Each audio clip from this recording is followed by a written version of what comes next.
So LEGO just released what they claim is the greatest innovation since the minifigure, a revolutionary new way to interact and play with LEGO bricks, sets, and minifigs like never before. It is the product of nearly a decade in research and development, and it's finally here. And folks, I'm sorry to say, but LEGO Smart Play is so much dumber than you can imagine. Whatever is in your head right now about what the actual experience playing with these looks and feels like, trust me, it is so much worse.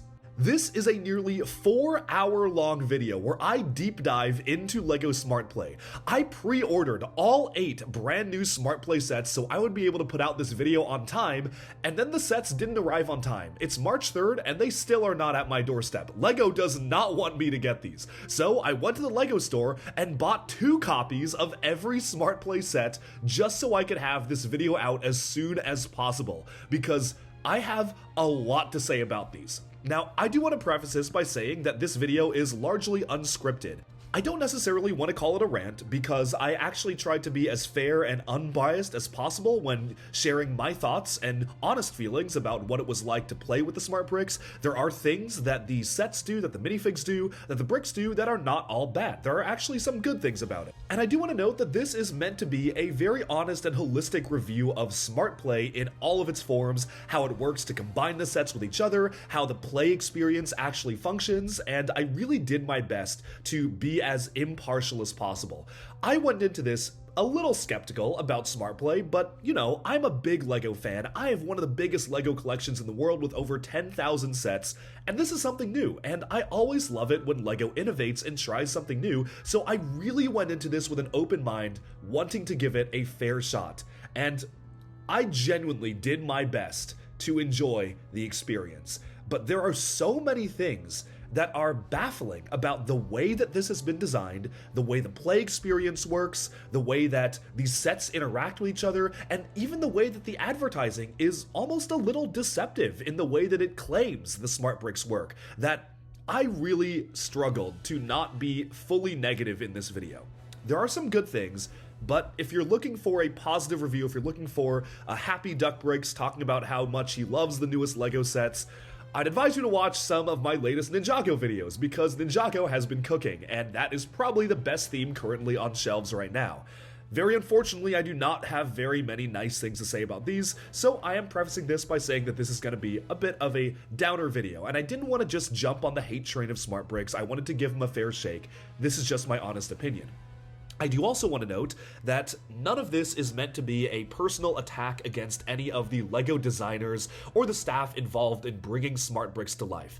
I cannot imagine how hard it was for a LEGO designer to sit down and have to design a set based around the Smart Brick, and have to figure out how to hit the price point, how to try to make the sets stand on their own without the Smart Brick, and the compromises they had to make to integrate it. I fully understand that, and a lot of the designers have gone online and they've stated which sets they've designed, and these are some really talented designers. If you look at the body of work of many of the designers who put together these sets, they are not bad designers. They have made some of my personal favorite LEGO sets. It is not the designer's fault that they had to integrate the bricks.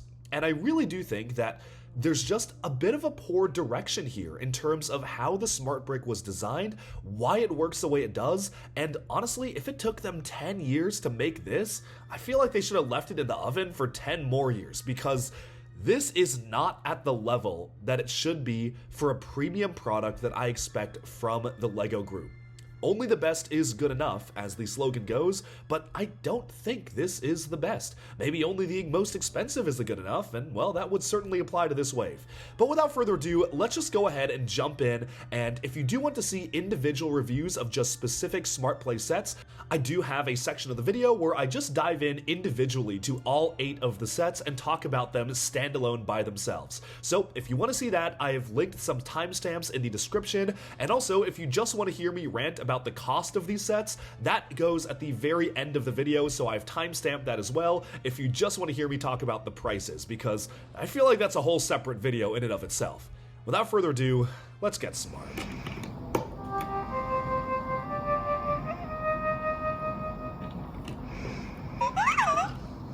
Ugly, janky, and like boring. Like it's not fun. It's just not fun. And for $100, I mean... 70. That is $70? That cannot be right.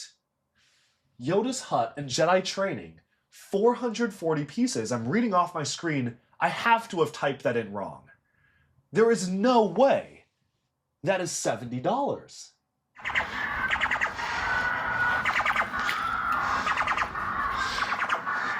To do what I just did with the Daredevil scales cost $140 for it to whine when it's slightly tilted to the side. This is maddening. Riveting conversation, guys. Are you going to say anything more? Okay. I wonder what they're going to drink next.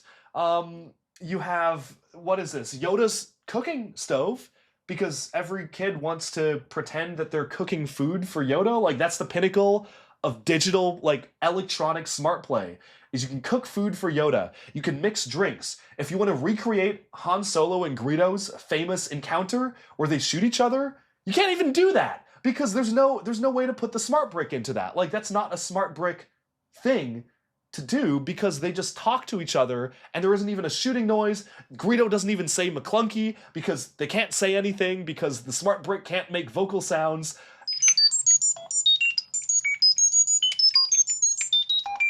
I think they belong in the trash. Hey there, thanks for tuning into Duck Bricks. I'm Chris, and pretty recently LEGO just announced the biggest innovation, or so they claim, since the launch of the standard LEGO brick and minifigure, and that is the Smart Brick. Now, these sets have been met with a lot of criticism online. But what even is the LEGO Smart Brick? What does the LEGO Smart Brick even do? In this video, we're going to be breaking down all of the brand new announcements for the Smart Brick and sharing my personal thoughts on some of the maybe shortcomings that they might not have thought of when developing this, but also some things that it might actually be doing good that folks might not realize. So let's jump in right now for a deep dive into LEGO Smart Play, the so-called new future of LEGO Play, but who knows how long it's going to be around. Let's jump in right now. Alright, here is all 8 brand new Smart Play sets, and it's time to give my honest opinions on the builds, the experience, how the Smart Brick plays, and whether or not I think these are good value for money. So as a brief overview, only 3 out of the 8 sets actually include a Smart Brick. That is Vader's TIE Fighter, the Throne Room, and the X-Wing, and you can notice that the boxes actually have the Smart Brick on the side of them to distinguish them from the rest of the sets, which are just Smart Brick compatible.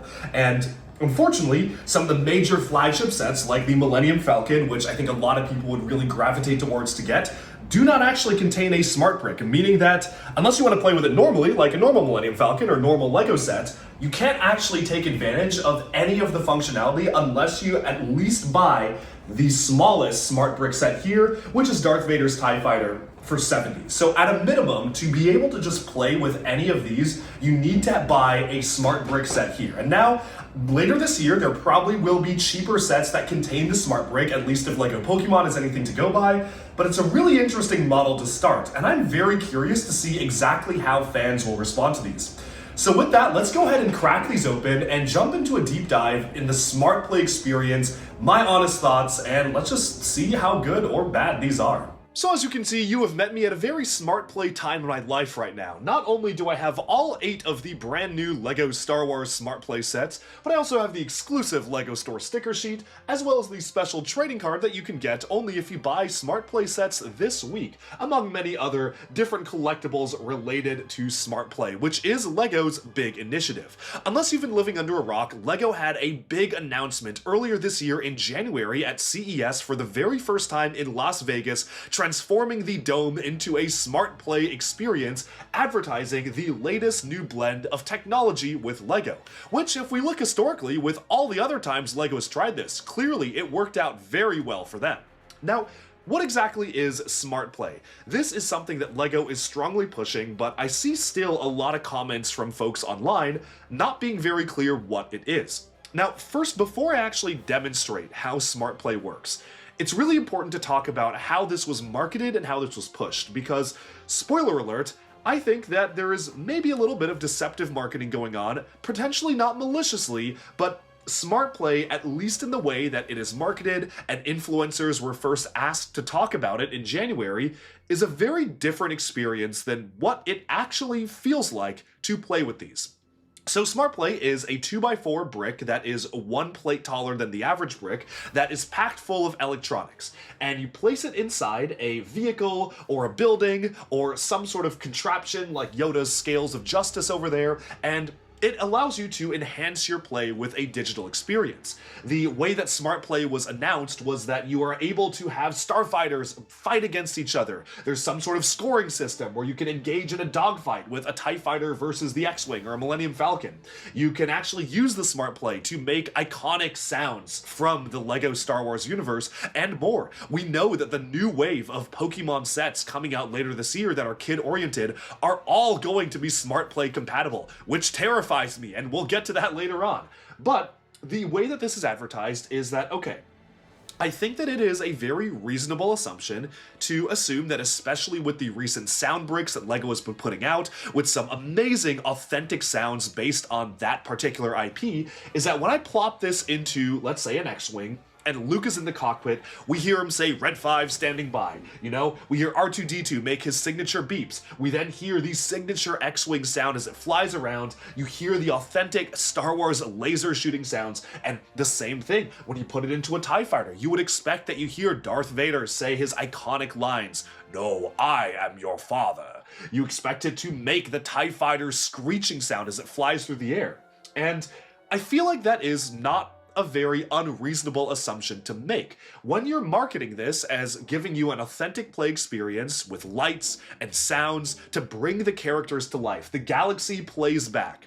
I would imagine that the actual sound effects they would make are authentic to the movies, at a bare minimum, right? We're just talking sound effects here. So let's actually test it out, right? Turn this on, you shake it to wake it up, and let's take the TIE Fighter. Everyone knows what a TIE Fighter is supposed to sound like. You know, you can make it with your voice. You know, that's how I used to play with LEGO. I didn't need one of these to play with LEGO as a kid, but, you know, this is for kids, and I'm sure that it is going to be a unique experience. So let's take the Smart Brick and place it inside the TIE Fighter. Okay, so with the Smart Brick inside our TIE Fighter, let's pick it up and actually hear what it sounds like.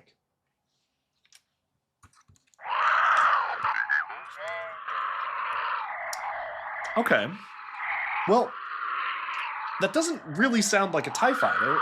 I can kind of hear it a little bit, but it's certainly not an authentic noise. But obviously the blaster shooting should be correct, right? Like, let's hear what the blaster shooting sounds like.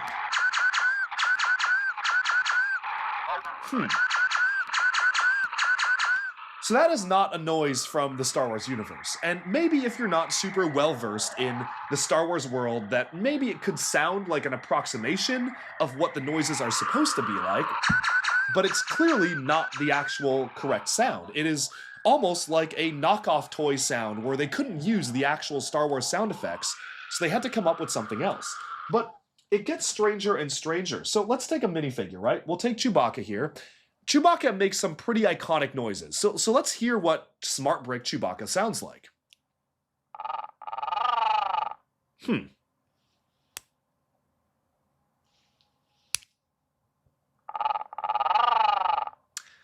That's the only noise he makes, by the way. I've not gotten Chewbacca to make any other noise other than what you're hearing right now. And that is not what Chewbacca sounds like. It's very odd to me. But now let's take Luke Skywalker, you know, somebody who can speak English, or basic, as they call it in the Star Wars world, and let's hear what he sounds like.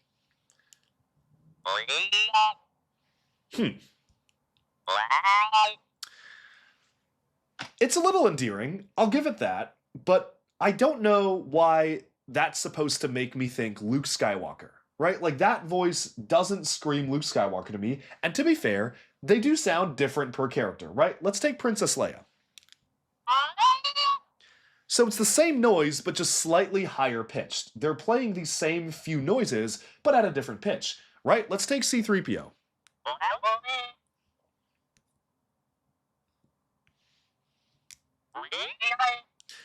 It's maybe like 5% more robotic, but the problem is, they all sound like Transformers. They don't actually sound like the characters they're supposed to be. Even if you take someone as iconic as Darth Vader with his iconic breathing sound, let's see if at least they got that right.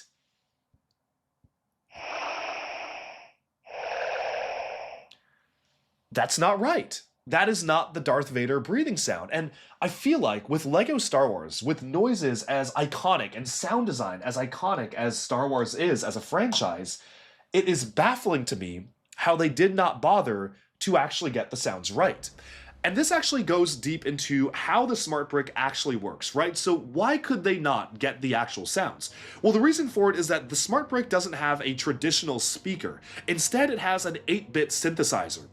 They built it this way to allow the smart brick to be used in, theoretically, an infinite number of themes without having to have some sort of a download or update online, allowing you to basically synthesize sounds depending on whatever you create in terms of a minifigure, or Darth Vader, or a dewback, or a starfighter. But the problem with synthesizing sounds is that you're never actually going to get an authentic experience of what these things are actually supposed to sound like from the movies. When you take off in an X-Wing and you want to hear that traditional, maybe the Star Wars theme song playing, maybe when you fire, you want to actually hear what the lasers sound like for an X-Wing, right? It does play a little bit of music, but even that sounds a bit off. And the blasting is one of the strangest things of all time, because the way that it actually shoots just doesn't seem to sound right. Okay, but let's set aside the sounds, right? Like, let's set aside the sounds that the smart brick makes. We can agree that they are not accurate. They are not authentic. I can see a little bit of fun charm in the gibberish that the figures speak. It's a little reminiscent of the old TT games, LEGO games, where the characters didn't speak English and they kind of spoke in mumbles. But I feel like it was a lot more endearing there because at the very least the mumbles kind of served a purpose. They would kind of have emotion added to the voices, right? Like there'd be a surprised one or a scared one or an angry mumble. And there is no emotion in these sounds, right? Like there is no emotion in that. Like maybe slightly inquisitive, but he sounds like that with every voice line, right? Let's hear another one. I do not get a sense of emotion out of that. Even when the characters are dueling, they don't sound angry from those mumbles. And I get that because that's not actual voice acting. This is a synthesizer, an 8-bit synthesizer, trying to make something that sounds like it could be close to human speech, which just is very uncanny to me, but I can see kids maybe finding it cute. There are some areas that honestly, I do kind of find it more funny than anything, like the Chewbacca noises. Those are funny to me because he just makes the same sound, and it's not at all what Chewbacca is supposed to sound like. But let's set all of that aside and talk about what it's like to actually play with these. So even if you're fine with the sounds not sounding right at all, what is the play experience like? Well, again, they marketed these smart bricks as being able to have interactive play. You can battle with a friend. If you have 2 of these spaceships, you can fight against each other. But therein lies one of the problems, and we're going to dive into pricing in a big section of this video. Don't get me wrong, we are getting there. But the smart brick only actually appears 1 copy in the X-Wing, 1 copy in Darth Vader's TIE Fighter, and 2 copies in the Throne Room Duel and A-Wing. So if you actually want to have a starfighter fight, if you want to have 2 spaceships fight each other, you have to, at a minimum, purchase 2 sets. There's only 1 spaceship in that one. I guess you can have it shoot against the cannon, but that's not really as fun as having 2 spaceships fight each other. So at a minimum, you're already spending a lot of money to buy the X-Wing and the TIE Fighter. If you want to play with the Millennium Falcon and have that join the fun, the Millennium Falcon doesn't have a smart brick in it.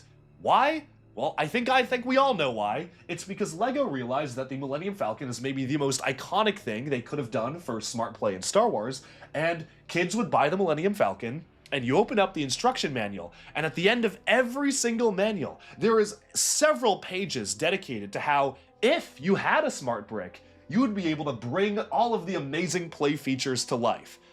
But if you don't have a smart brick, well, you're out of luck. Looks like you're just too poor. You're gonna have to buy at least a $70 add-on set to even play with the Millennium Falcon the way it's supposed to be played. And even then, what is insane is that this only comes with 1 smart brick. So even if you buy both the Millennium Falcon and Darth Vader's TIE Fighter, you can't actually make them fight each other because you only have one smart brick. You would then also need to buy the X-Wing or the Throne Room Duel. And that's insane. That is actually insane to me, that this is the way it's set up.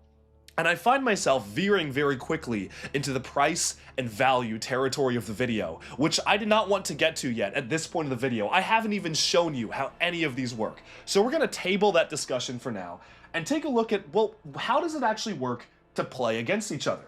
So let's take two smart bricks. We've got these two right here. Shake them to wake them up, which sometimes you have to do relatively violently. I did notice that, like, it's quite surprising, like, how much motion you need to shake them. And we're gonna pop one in the TIE Fighter. Okay, that's in the TIE Fighter. Darth Vader is talking, I guess, if you can call that talking. And you take one and pop it in the X-Wing. Now, I will actually say that I got a chance, in the benefit of doubt. Again, I don't want this video to be all just hating on Smart Play. Last night when I built these, I played with these with my roommates. They were walking around, we were talking business, and we picked these up and started trying to shoot each other. And for about like 10 minutes, it was actually really fun. It kind of made us feel like kids again. One of my friends had the TIE Fighter, I had the X-Wing, and we were shooting at each other, and it was actually a really fun game, because when you shoot someone, you'll notice that the smart brick actually flashes red like it's getting hit. And if you take enough hits, there actually is a scoring system where the smart brick like kind of explodes. But also sometimes it doesn't register that you're trying to shoot. So if you like shoot and let go, see there's like an SOS symbol, and then looks like the X-Wing has blown up, right? There's actually a really fun way to play with these, and we were really fighting to try to aim it, right? We were trying to aim at each other, and we were shooting and trying to like dodge each other's attacks and swishing it around.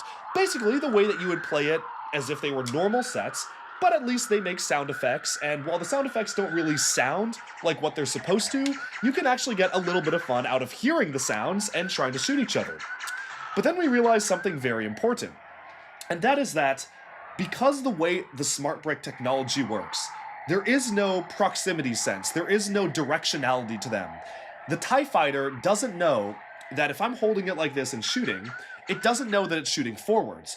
It just knows that there's another smart brick nearby, and I've pressed the button to shoot, which just shows that it's detecting a red color, and that shoot, no matter where it's pointing, will land on the X-Wing. So if I take the X-Wing here, it flashes red when it's shot, right? I shoot it here, boom, flashed red. It was shot.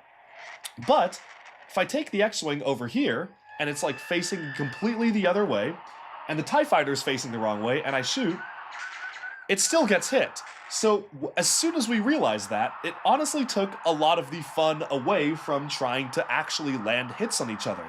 The scoring system is entirely fake. There is no way to dodge an attack. If I'm firing with Darth Vader's TIE right here, the X-Wing is getting hit. If I fire with the X-Wing here, the TIE Fighter is getting hit. They are not facing each other, they are completely facing the other way. It's just because they are active in the same room and the same vicinity that they're registering hits. And that's because of the way that these smart bricks actually communicate to each other, which I honestly feel like is a pretty big miss. I feel like one of the ways that I would have said, okay, it's actually really worth it, like this really enhanced the play experience, is if you genuinely needed to line up your shots to some degree. Obviously kids aren't going to get a bullseye, but to have some sort of range of forward shooting. I think I would understand that. I would say, okay, at least like I can understand why these were integrated for two-player play. It's still ridiculously expensive to play with two of these, to just own two copies of the smart brick.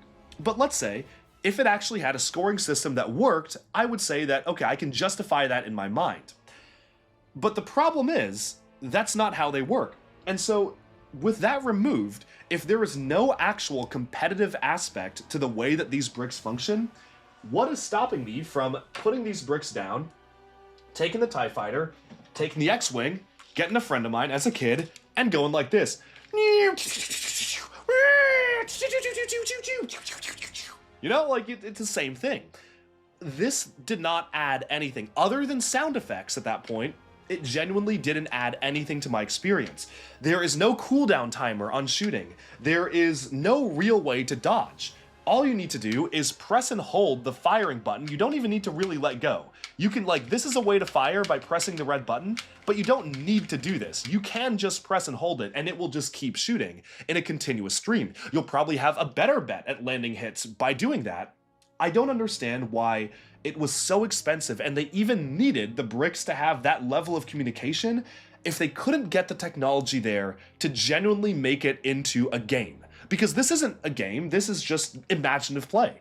But then that brings us back to, well, if the entire thing that smart bricks are doing are just allowing you to be a little more imaginative in your play by adding sound effects, you could have just done that already with a regular LEGO Star Wars set. I didn't need the bricks to have the exact same experience. Or, alternatively, if they really wanted to incorporate lights and sounds, they could have made it a million times cheaper, thrown a sound brick in, thrown some lights in, which we know are cheaper than the smart bricks, which pack in a lot more technology, and it would have had a much more authentic experience because you would have had actual voice lines. The sound effects would have been accurate because you actually have a sound brick in there that has the actual authentic audio preloaded on. And I think that would have been the same exact experience of flying them around trying to shoot each other. And what I demonstrated there with shooting at each other with 2 smart bricks and trying to land hits is the pinnacle. It is the peak of the smart play experience. If that looked even a little fun to you, I am sorry, but it is genuinely only downhill from here.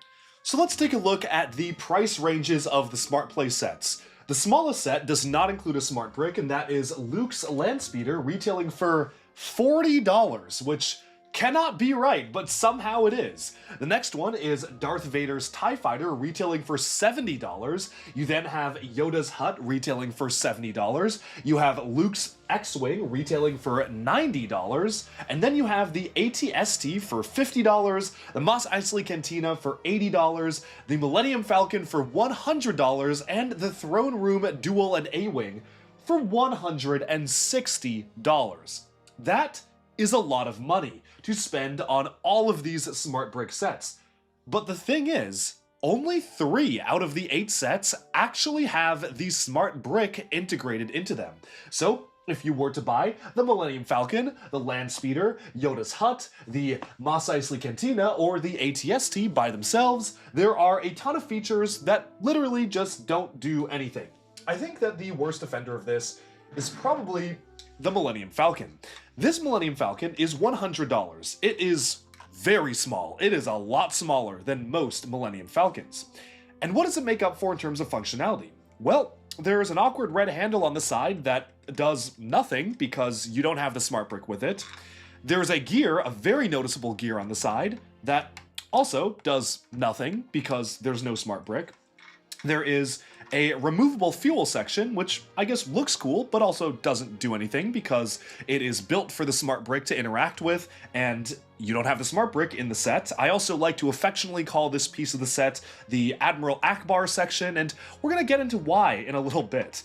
There's also this knob on the side, which if you actually open it up to see the interior, that is the one thing about the model that is nice. You do have the interior, but this is just a little platform for you to sway Luke Skywalker back and forth with his lightsaber, which I guess is kind of fun to play with, but also doesn't really do anything without the smart brick.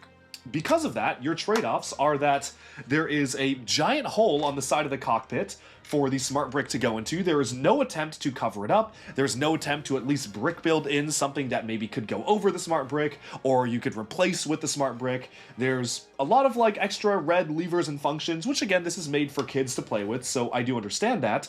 There's no landing gear, and it's also maybe one of the smallest Millennium Falcons we've ever gotten that is meant to be played with for minifigures. In fact, this is pretty much the exact same size as the midi-scale Millennium Falcon, which was actually a little cheaper than this, but also just looks a million times better. Now, obviously, those are made for 2 completely different audiences. That one doesn't have an interior, and this one does. But I think that this is very emblematic of why I am not a fan of the direction of smart play. Because you get this Millennium Falcon, which, of course, you can play with as a normal ship, like you can squish it around, it's meant to be played with, but there's so many functions in here that literally do nothing unless you spend at a minimum, again, a minimum of $70 to get the TIE Fighter that actually has the smart brick. Otherwise, this doesn't do anything. And there are lots of compromises made in the builds to accommodate the smart bricks, even if they don't include smart bricks themselves. For instance, you spend, what is Yoda's hut? It's $50? $70. That is $70? That cannot be right. Yoda's hut and Jedi training, 440 pieces. I'm reading off my screen. I have to have typed that in wrong. There is no way that is $70. What do you get for $70? You get Yoda's hut, which I think it looks all right. It actually looks pretty good. Honestly, out of all the Smart Play builds, this by itself is actually kind of nice. I kind of like this. This is a nice enough hut. There's interior play space. We're going to be diving into the details of every single set in a little bit in this video, so stay tuned. This is just an overview now. So you get Yoda's hut, and then you get like I don't know what this is. This is very funny to me. When I look at this, I'm very confused as to what it's supposed to represent. And obviously this is a just Technic blob play feature. You know, folks in the comments, what does this look like to you?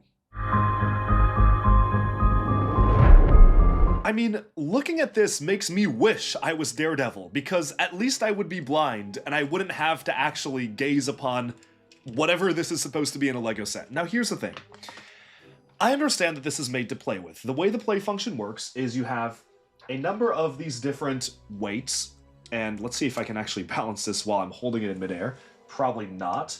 But you place the different weights on the scale, and the smart brick is in there, and it kind of helps you try to balance it. And the whole point of the set is that you're like using the force to try to levitate these objects and balance them, which I can kind of see, like that could be fun, you know, that's an interesting play feature, but there's literally no attempt to make this even remotely look like anything that should be in this scene.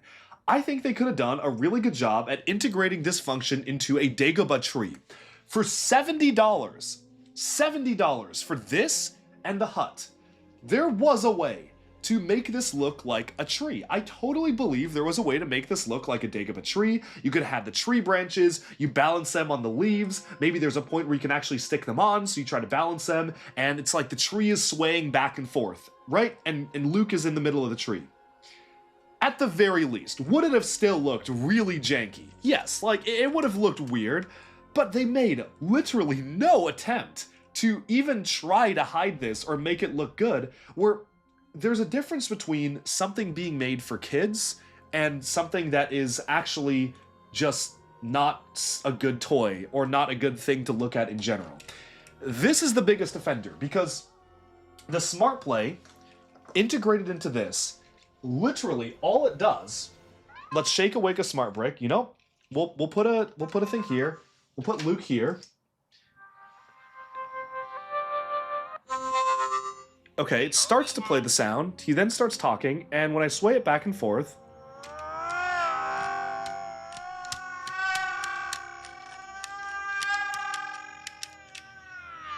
I mean, he sounds like he's in pain. Like, I don't know if I like what I'm doing to him.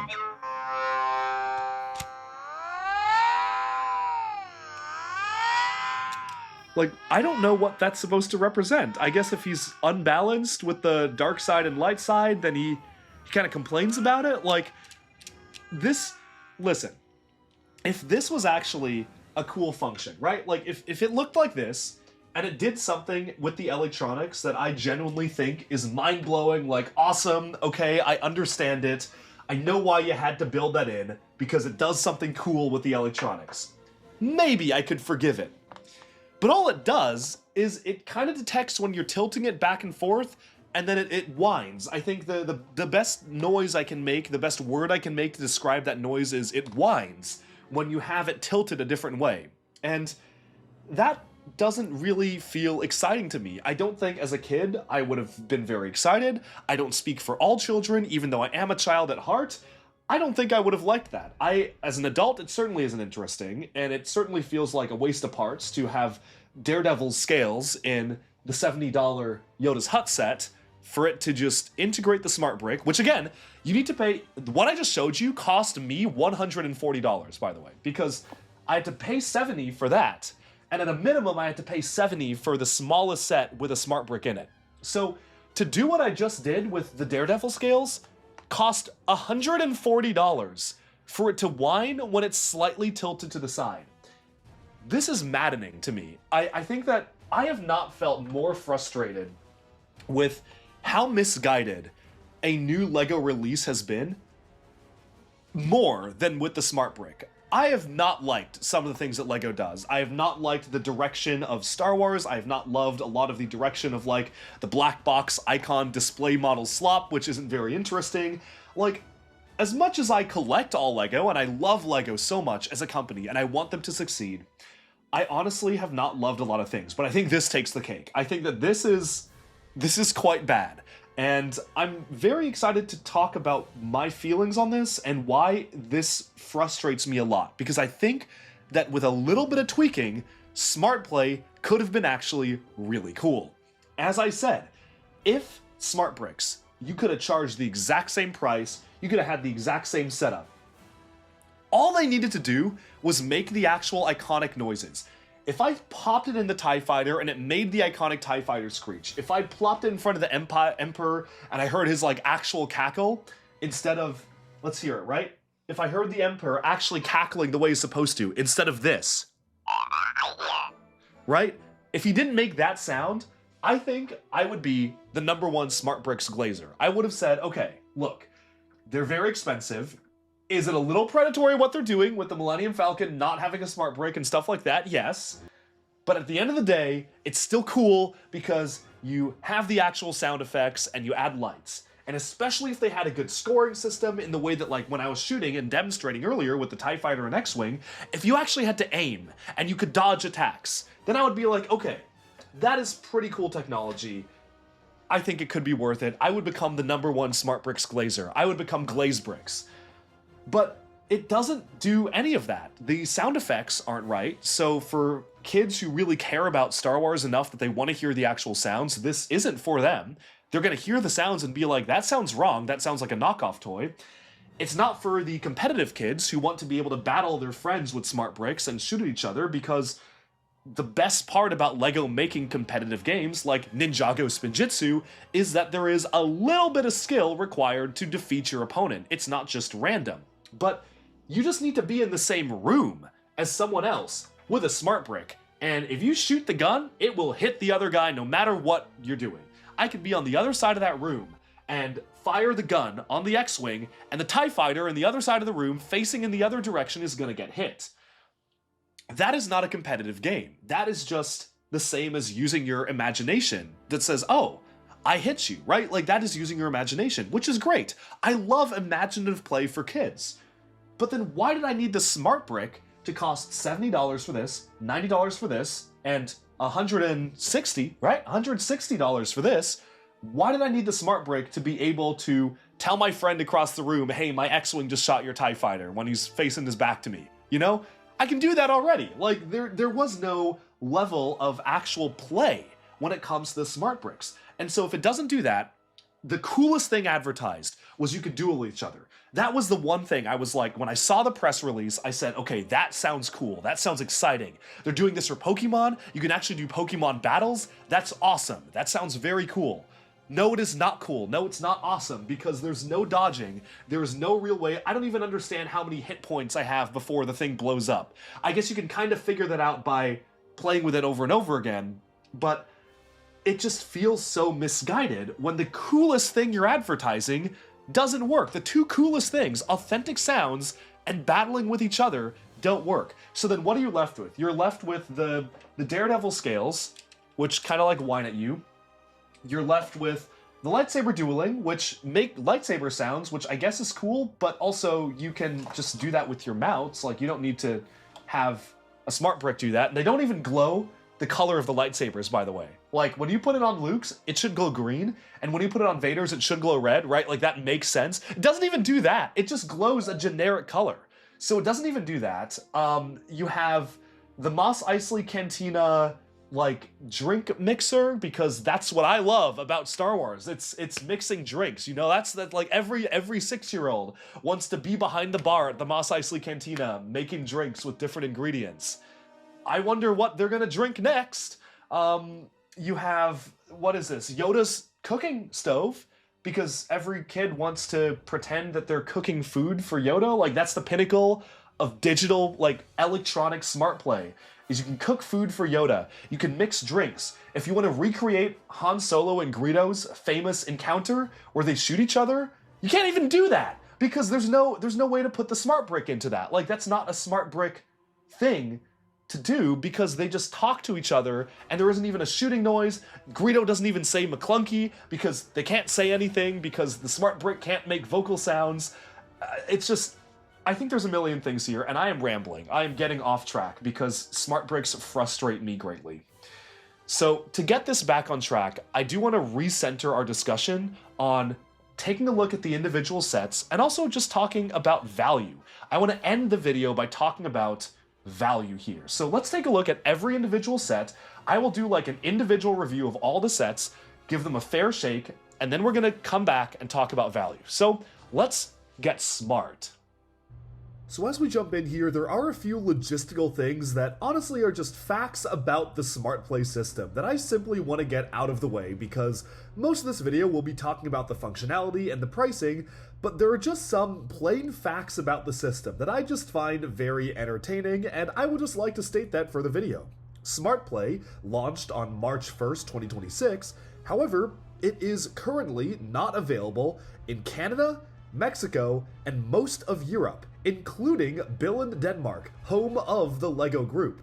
Why this is the case, I honestly don't really know. I'm sure there's a ton of legal loopholes they had to go through to have electronics be included in LEGO sets, and I guess they just weren't able to figure out how to legally sell them in most of Europe, Canada, and Mexico. But they are not present or available for sale at all in those regions, which is very funny because most of those regions, especially Europe, have big LEGO markets. LEGO themselves is headquartered in Denmark, and if you live in Billund or live in Denmark and want to get a Smart Play set, you simply cannot. But maybe you might be living a better life than us over here in the States who are subjected to the Smart Bricks. Here's another fun fact about the Smart Bricks. They last 45 minutes with battery life. That is with heavy play, so that is when it's in a spaceship flying around. 45 minutes of play. After that, you will need to charge it for 2 hours to be able to get another 45 minutes of play. So not only is the Smart Brick only available in 6 countries in the entire world so far, and maybe that will change in the future, but they haven't really said it will change. They haven't actually said really anything on that matter. But it also only actually functions for 45 minutes before having to charge them again, which is not a lot of time. If you've ever played with LEGO as a kid, usually those sessions last more than 45 minutes, and I imagine if you're using the Smart Bricks, you're going to want to hear the sounds and see the lights, and you just can't do that. As one final note, I'll say this a few times in the video, but we do know the rumored set list of LEGO Pokemon, big new IP, launching later this year, and every Pokemon set focused on kids is going to be a Smart Brick set. If you look at LEGO Pokemon's current availability on the market, there are 3 sets available, and they are all 18 plus, meant for adults. The biggest one is $650, Pikachu's $200, and the cheapest is Eevee at $60. So that means that the second that kid-friendly Pokemon sets hit the market, they all are Smart Play compatible, and if this wave of sets is any indication, I am absolutely terrified for the absolute monstrosities these Pokemon builds are going to be. Pikachu actually already leaked. Because I don't want Nintendo to nuke my channel from orbit, I will not be showing you a photo here, but you can look up what it looks like, and I think it looks horrific. I think that the LEGO Pikachu for Smart Play is freakish and very odd. And I'm very worried about the rest of the Pokemon sets, and I'm also equally worried that because those are literally going to be the only entry-level Pokemon sets available for kids to start playing with Pokemon without spending $650 on a big set, they're probably going to sell well, and LEGO is going to go, oh, awesome, Smart Play is selling well, let's put it in more sets like Ninjago. With that, let's now jump in to the rest of the video. Alright, we're going to start off in a bit of a different these Smart Play sets because I feel like it's appropriate to start with the ones that actually include the aforementioned Smart Brick. This is what many consider to be the flagship set of the wave, 75423 Luke's Red 5 X-Wing, coming with 584 pieces, 5 minifigures, and retailing for $90 US, 90 euros, or 80 British pounds. Out of the minifigs, 2 of them are smart, 2 of them are dumb, and 1 of them is a new version of R2-D2 with a plate attachment on the back, which allows you to attach what the set refers to as a smart tile, making him technically a smart minifigure even though there's no actual electronics inside R2-D2 himself. Obviously, for $90, what you pay for is not just the Red 5 X-Wing, which is kind of a cross between a regular playscale X-Wing and a microfighter. It has some pretty goofy proportions, but you also get a little Imperial blaster here to fire back against the X-Wing, which unfortunately would actually need 2 smart bricks. The set only actually includes 1, so you can either have the blaster shoot, but then you won't detect hits on the X-Wing, or you can have the X-Wing shoot, but if you don't have another smart brick, it won't detect hits on that. You need to spend at least $70 more to get the TIE Fighter to have them battle each other. It also comes with a computer terminal that makes an awesome noise. It's probably one of my favorite noises of all of Smart Play, and I hear it at night actually in my dreams. And then you also have this little cart here which can roll around, and it kind of just makes an idle noise whenever you put the smart brick inside. It's actually a little bit annoying, so we're only going to be showing it pretty shortly. So I want to use this set to demonstrate what you can do with the smart brick, because I will say, I do think that this set is not all bad. Honestly, from certain angles, I think the X-Wing is actually pretty fun. I think that from the dead-on angle, it actually looks alright. Even from a slight angle, it starts to fall apart, but from top down it looks okay.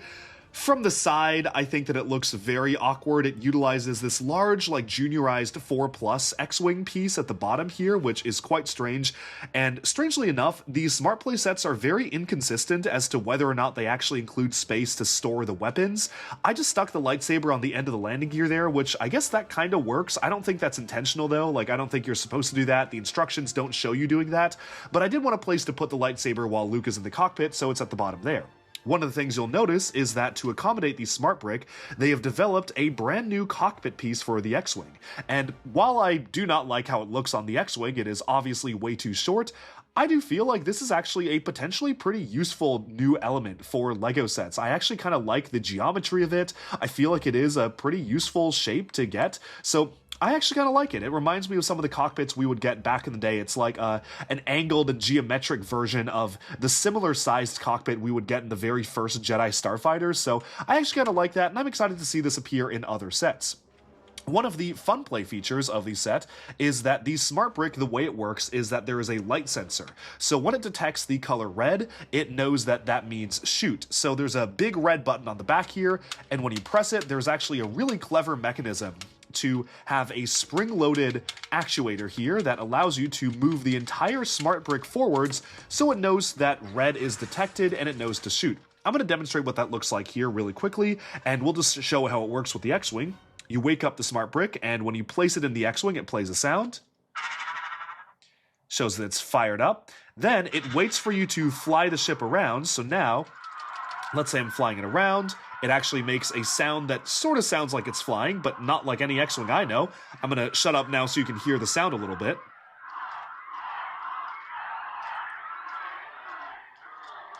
You know, that's one of the flying sounds of all time. And then finally, when you press the button, it actually shoots. So you go here, it goes pew pew, and the pew pew does not sound at all like an actual Star Wars laser blast as we established, but here's what it sounds like.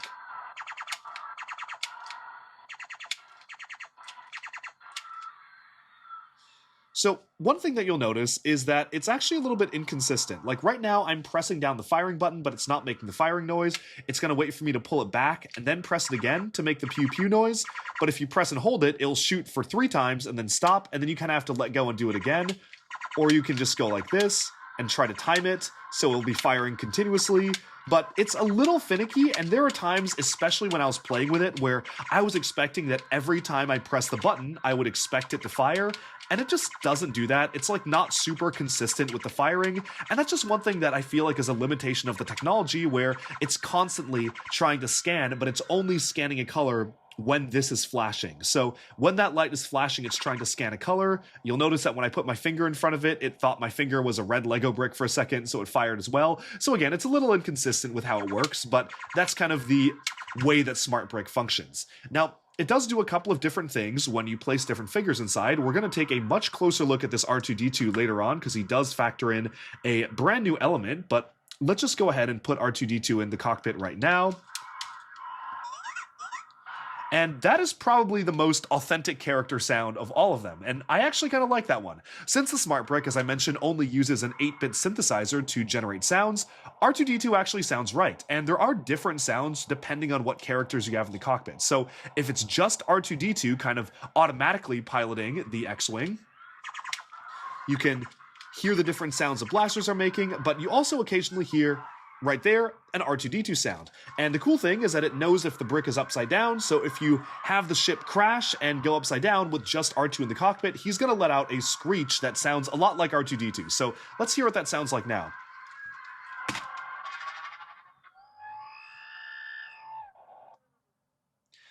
You can hear that. I mean, it's not the exact R2-D2 screech from the movies, but it's close enough. Now, the other thing that happens that's interesting is that obviously it plays differently if you put a different character inside. So if I put Luke Skywalker inside, it will play a little bit of his main theme song. Or at least it's supposed to. I guess he just talked there, but maybe to activate it, I have to like remove the Smart Brick from the X-Wing, and then I'm going to put it in and see if that works now.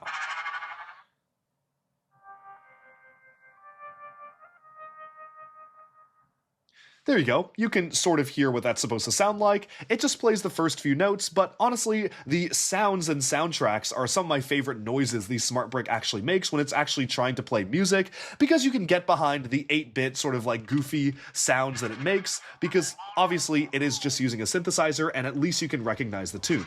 From there, as you take off, of course, the X-Wing allows you to open up the wings. There is no mechanism to do so. You just kind of use the click joints here to do that, but that's all right. You know, for a set like this, that's pretty much what I expect. No way to retract the landing gear either, but I also didn't really expect that. It is just kind of randomly shooting off because it's like reading my finger as red, which is quite funny, but you know, you shoot it, it fires, and that's how it works. This is how the action works. Occasionally you hear Luke Skywalker talking as well in the cockpit. Maybe he's talking to R2-D2, and it does make a different sound with Luke in the cockpit when you actually crash. So now that it knows that Luke is in the cockpit, let's try to crash the X-Wing and see what that sounds like.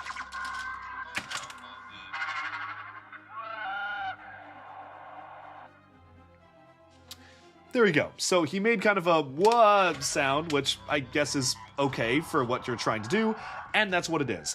Other than that, though, that is essentially the full extent of the play experience of this set, with the Smart Brick in the X-Wing. That is the coolest this set is going to get. If you want to do a dogfight, as I showcased, you have to buy another set with another Smart Brick inside of it and be able to use that Smart Brick then to battle with this one. And if you want to have any sort of conflict, even with the gun turret in this set, you do have to own at least another Smart Brick. However, I do want to showcase what some of the other parts of the set do as well, because again, this is $90, and while this build may feel like a $30 or $40 X-Wing, well, maybe the rest of it will actually make up for that. Spoiler alert, it will not. But let's take a look right now. I think the gun is the next most interesting piece because you're actually shooting something.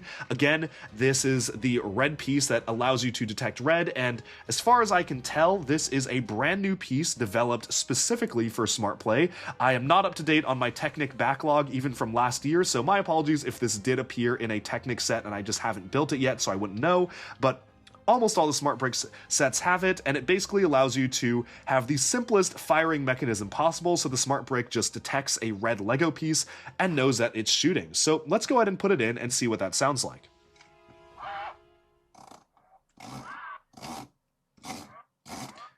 So it makes sort of a robotic noise-ish when you turn it around, but it's really soft, and it's kind of drowned out by the noise of the click hinge. So I'm going to shut up now and just let you hear the noise.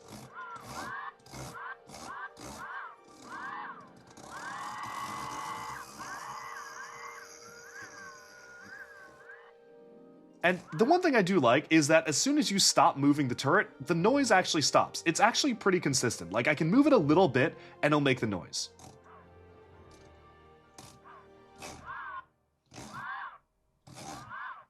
Obviously, though, a lot of it is drowned out by the click hinge. Now, the question is, if I just pick this thing up and move it around, will it make a different noise?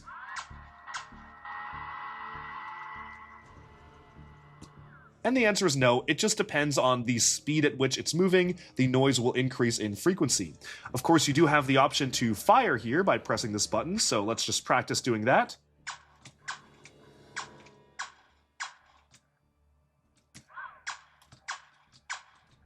Oh, wow. So, yep, just pulled it off there. I guess you need to be a little bit careful with it, but, you know, it makes a firing noise, and obviously you can put the Stormtrooper in. The Stormtrooper is a dumb minifigure, so it doesn't actually change anything about the brick when you put him in. It's just a regular Stormtrooper minifigure, but you can kind of pretend that this is kind of meant to be for play, and then be shooting up at the X-Wing like this. You can also choose to put different characters in the turret, like let's say Leia has commandeered this turret on the Death Star, and she's using it to shoot back against imaginary TIE fighters, so you can put her in. It actually detects she is in there. Detects she's in the turret, and as you're shooting, occasionally Leia will make noises herself. Let's see if we can cause it to trigger.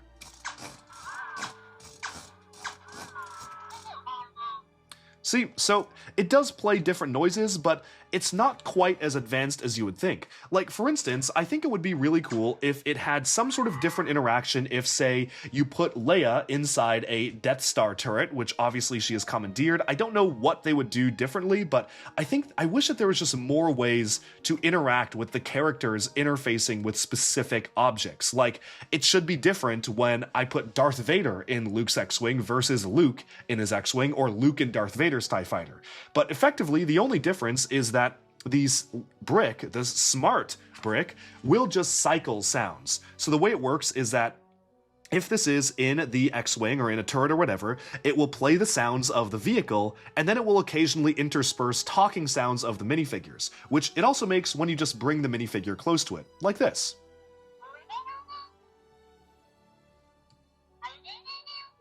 And so we'll intersperse those sounds, which, again, we have spoken at length about how they just are not accurate whatsoever, and they're not even super charming and like the Lego video games gibberish because they're just kind of robotic noises. But when you put minifigures by it, it does make those sounds. And just for fun, I do want to demonstrate, if you do have another smart brick, how the actual shooting will work in between the X-Wing and the turret here. So you can put this in the turret, and as you can see, just by touching my finger, I wasn't even shooting, but detecting the red in my finger, it is detecting hits because the two smart bricks are close to each other. So I'm going to be quiet for a second and showcase how this works.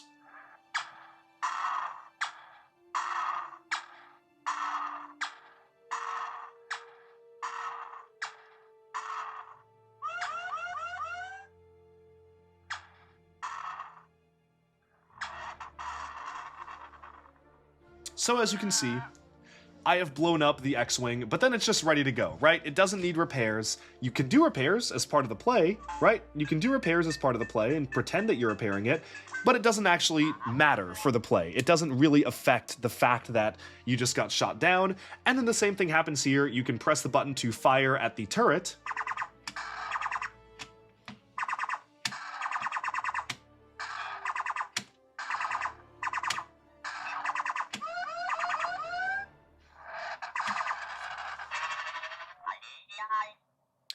So he does register, I think, that he talked because he beat the turret there. So there is a little bit of interfunctional play there, but again, it doesn't matter where you're turning. You could be facing this way. I could have the turret all the way over here and shoot. And I got a hit. And shoot. And I got a hit. And again, you could have the X-Wing facing the complete other way. I'm going to shoot right now. And I'm landing hits here. So there isn't really any actual play to it. I guess if you were a kid, again, you could use your imagination to say, oh, I have to be aiming at the gun turret. Or the other kid manning the gun turret says, oh, I have to be actually shooting at you. But then again, I would argue that stud shooters are actually the better way to play there, because you actually have to be aiming at your opponent for stud shooters to be able to hit them, right? Like, that's cool, that's a hit. That is a lot more fun than just having to imagine in your mind that you're hitting with imaginary laser blasts and just using the play function here, because, again, there is no actual dodging, there is no system. I guess you can't really dodge with a turret, but there is no system of you like trying to shoot the X-Wing. The health is all the same, and it's almost just lip service that yes, they're interactive, but the interactivity doesn't actually give you much. And I feel like you would have the same play experience, actually an arguably more fun play experience, by just using the pre-existing stud shooters built into the sets and actually firing pieces at the other opponent. You know, this is a lot more tangible, it's a lot more physical, it actually involves you having to dodge and to hit something and a little bit of skill to be able to hit your opponent, and none of that is present with Smart Play. But let's continue taking a look at the rest of the sets. Now there's a few other smart tags included in the set, which are these 2x2 tiles, which you can use to actually be able to interact with some other stuff. So let's take a look at the cart here. One thing I do also want to call out is that these smart tags are actually a brand new mold, and it's a modified version of the 2x2 tile, which has these little divots on the side purely to make it easy for you to remove them, so you can kind of get your nail under there and remove them. They also have the iconic "do not throw this away in the trash" logo printed on them, as well as some printed text on the bottom, which is very interesting. This is thankfully printed, not a sticker or anything like that, like the Super Mario sets are, and the way it works is that there's just a little bit of a copper coil inside of this piece, which allows them to know what piece it is and detect what you're actually loading it into. So for instance here, this has a little image of the cart, and it's supposed to interface directly with that. So let's see exactly what that sounds like right now. And this does allow you to do a few different things. It has some different tools and different colors, very reminiscent of Lego Hid Inside, where the different colors were how the technology identified different things, and you can use it to upgrade or repair your X-Wing. So let's put it in the cart for now. You can put a regular minifigure in there, and it makes a very annoying noise when it drives around, and I'm going to be quiet for a second so you can hear what that sounds like.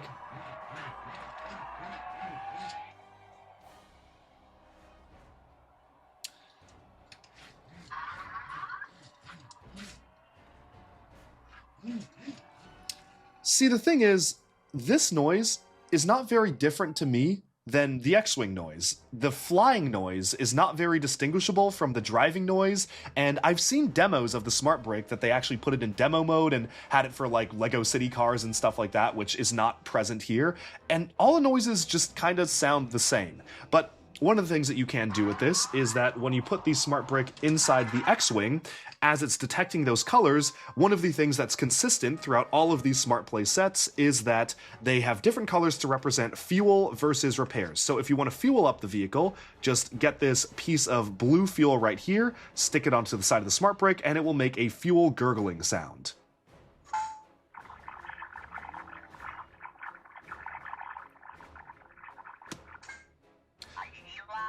There you go.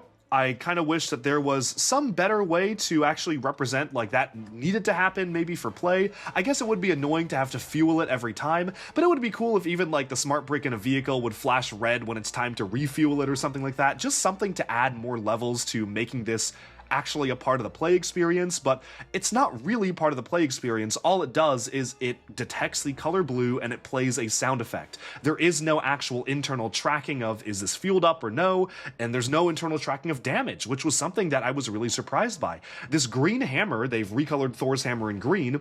When you put it nearby, it has like an engineering repair sound. So I'm going to demonstrate that right now.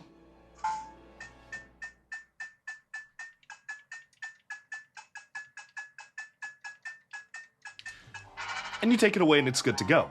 Now, when I first saw this as a feature in the sets, I actually imagined that the way that it would work is that you actually maybe get damaged in battle. Like, let's say you have another Smart Brick and it takes some hits, but you can repair your thing maybe mid-flight or mid-play and restore health points by using the green hammer here to do repairs on site. Or maybe the astromechs could do repairs, like when you put an astromech in. But it's not actually that smart. And that's why I wanted to call this video "The Smart Brick is Dumber Than You Imagine," because there's a lot of obvious play points here that I would imagine is obvious because of the nature of Smart Play, because the nature of how it's advertised. But that's not actually how it works. It's not actually that smart. It just detects colors. If you hold up a certain color to it, then it will believe that you're trying to repair or add fuel, and that's literally it. But we haven't gotten to the most glorious noise of all, which is the Rebel computer terminal here. So you can take the smart brick and place it inside the Rebel computer terminal. Let's also like put Princess Leia on there so she can be like doing the actual repairs and everything like that, or controlling the computer. And let's hear what this sounds like. This is an interesting one for sure.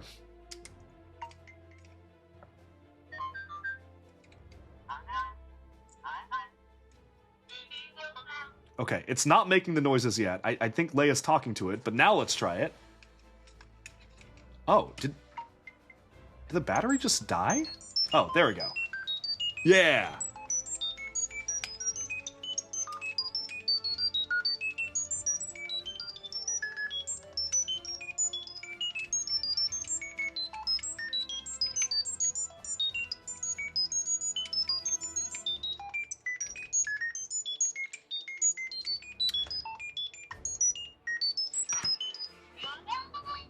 Good job, Leia. You've woken me up using your classic ringtones, and that is not something I came up with. I've seen a lot of reviewers online say that just sounds like an old Apple ringtone, which I find really funny because that is the best way to describe, or like alarm tone. That's the best way to describe what noise that makes. It's just very shrill, annoying beeps, and It's very shrill. It's a really weird noise, and I can't imagine that being a ton of fun for kids. Like, for me, I find it funny. Like, that's why, like, this is my favorite part of the set, because I find the noise it makes very funny and entertaining. But that is more of in an ironic sense that, wow, that sounds stupid, versus, like, this is actually fun. You know? So that is it. To that point, that is the extent of the Smart Play experience that you get in the set itself. The set does include a charger, which strangely is not advertised on the front of the box. The front of the box calls out the fact that you've got the smart brick included, the smart minifigures, but it doesn't mention the charger. And I almost feel like they purposefully excluded the charger because they didn't want people seeing the box and thinking, oh, wait, are we gonna have to like wait to charge this up? Like, what's going on with that? And instead they wanted the like fans, I guess, or potential buyers to just think, oh, it's ready to go, and not really have to dedicate too much of their headspace to the fact that you need to charge this up. But the fact of the matter is, you do need to have it charged up. It does connect via USB-C, which is actually surprising to me. Lego is almost always behind on the times. Not that USB-C is particularly innovative, but Lego is typically not very with it when it comes to technology. So you have a USB-C to kind of standard USB connector there, and that was a little surprising to me, but you do have to use their proprietary charger to charge the bricks. It is not like standard kind of automatic kind of like touchless charging points, which usually for any other piece of technology like your AirPods or something, you can use just any touchless battery pack to charge it, or contactless battery pack. You do need this charger to charge the smart bricks, and it can only charge 2 at a time. So you can't put 3 on there, you can't put 4, you have to charge 2 at a time, and it has this like giant block to go alongside it, and this copyright information, which is very odd, and I'm very excited to see somebody find some way to incorporate this into a Lego MOC. I think that'd be really cool. One of the missed opportunities here, and I can sort of see why, because Lego has weird rules about what they can and cannot put studs on, but I think it would have been really cool to have at least like some studs on the top here to maybe allow you to like pose minifigures while it's charging. I guess they didn't want people to be confused and stick the smart brick there in which it wouldn't be charging, but I don't know. I think that having at least like something to connect this to in the Lego system would have been cool. It's kind of nitpicky. It's not really that big of a deal. I'm just kind of mentioning it because I think it would have been interesting. Otherwise though, this is what you get. For $90, this is 500 some pieces and the minifigures. I do want to spend a bit of time to talk about these smart minifigures here, and I'm not going to dedicate this for every single one, but since we're starting with this set, I'm going to be as comprehensive as possible with this set. If you haven't seen the many videos out on these already, all of these smart minifigures are printed with copyright text on the side. They are also printed with the iconic trash can on the other side, saying, please do not throw these in the trash no matter how much you may want to. You're not supposed to throw electronics in the trash. So here is your typical Smart Play minifigure. The head and the hat are completely the same as any standard minifigure, but interestingly enough, because the electronics of the Smart Brick are inside the waist and torso of the minifigure, you cannot remove the waist from the legs. There are actually some prototypes out there that showcases what it looks like, and basically it's just kind of like a permanent thing that once you attach it, you cannot remove it. So that's what's inside, and all of these Smart Play minifigures also have this metallic silver Smart Play printing on the back. This is purely just for aesthetic purposes. This does not serve anything functional. The Smart Brick will function through many layers of plastic and material. Like, they did not need to do this. They purely did that just so you know it's a Smart Play minifigure. Now, I would argue you should know it's a Smart Play minifigure by the text on the side, but I actually do understand. I think some people are a little harder than these than I would say, because all of this is just for legal purposes, right? Like, they have to put that there. They have to put that there. I can't think of any other place on the minifigure where they could have put it and it would have been fine. I've seen some commenters say, well, could they have printed it on the neck? And I don't think so. Like, that's a lot of text that would not fit on the neck, with also the trash can thing. I don't think that would have worked. I think if they put it like maybe on like the inside of the legs, that would have looked odd, and I don't know if they even can do that whatsoever. Like, I don't think that's something they can do. So I genuinely think that the side of the torso, because you have to include this information for legal purposes, is acceptable. I don't love it, but I understand the necessity. Same with the printing on the back. Like, they are ugly in the sense that they are like printed with this back print here, but I do understand why. It's because kids who pick this up may not notice the text and trash can on the side, and they actually need to see on the back that it is a smart minifigure to know what to do with it. So that I actually do kind of understand. One of the other very strange things about the set, though, is that for R2-D2, they did not want to bother to invest in making a new digital mold for R2-D2 and include copper wiring inside of him. So instead, they have made a brand new R2-D2 base, which would have been the perfect R2-D2 base had it not had these studs on the back. And the funny thing is, they actually hide the fact that these studs are on the back of like every promotional image. Like, Lego does not want you to see that this has a big red plate on the back of it, which is a little deceptive if you ask me. But the thing is, they solved one of the biggest issues of R2-D2 minifigures since Lego Star Wars began in 1999, and that is the head is attached on a single stud and you can turn it. That's awesome. This is genuinely a game changer, and I am so happy they did this. I'm really, really hoping that sometime, maybe next year, they will just update this piece and include a single stud, have it curve around the back like normal, but just literally have the single stud so you can actually have astromech heads turn. That is a major point of play for R2-D2, and this is awesome. It's like the best R2-D2 ever, if it only was able to not have this plate on the back, and I'm really hoping that the very positive feedback that Lego has gotten on this minifigure, aside from the red plate, will cause them to consider molding the standard R2-D2 piece with the stud in the center. So that is one thing I do like. Otherwise, the rest of the minifigures are okay. Rebel Fleet Trooper, strangely enough, has this transparent clear visor on the top. Typically, they just don't have a visor at all, and they just kind of leave it blank like this, but I kind of like it. You know, it helps make it feel a little bit more complete, so that is nice to see. You have a nice expression there, one angry and one kind of standard. Otherwise, this is just kind of a regular minifigure, and the Stormtrooper is the same that we've seen before. So the big question is this worth $90? And it's a very actually hard question to answer for a set like this. I was dogging on the value a lot, and I will be dogging on it at the end of this video, but for $90, it does present a pretty complete play experience. You can charge your bricks, it comes with a brick, it comes with multiple smart minifigures, it comes with 4 different things actually, the X-Wing, the cart, the gun, and the computer terminal, regardless of how stupid it is, that you can actually do with the smart brick, and it feels to me like a smart brick starter set. This set, you could get the set and have everything about the smart play experience be fully fleshed out for you. Repairs, fuel, shooting, more shooting, flying, and computer terminal, which is kind of its own thing. That's all of Smart Play. It doesn't really do much else other than that. And again, it's not very smart because the interactivity between these objects just isn't as great as I wanted it to be. I was really excited to be able to actually have the repairs mean something, or actually have the fuel mean something. And maybe for kids it would be frustrating to have to repair it or have to fuel it, but maybe just make it optional. Like, make it such that you can repair it mid-battle and gain back hit points, which I tested pretty rigorously, and there was no indication that in the middle of a fight I could be down to my last health, I could then pause the fight, do repairs, and then battle again, and then I would still have only 1 health left. It didn't really do anything. So I just wish there was more interaction there, and it does feel criminal. I think $90 would genuinely be okay if they included a second smart brick in this set. So at the very least, you could do a gunfight just in the set of the turret versus the X-Wing.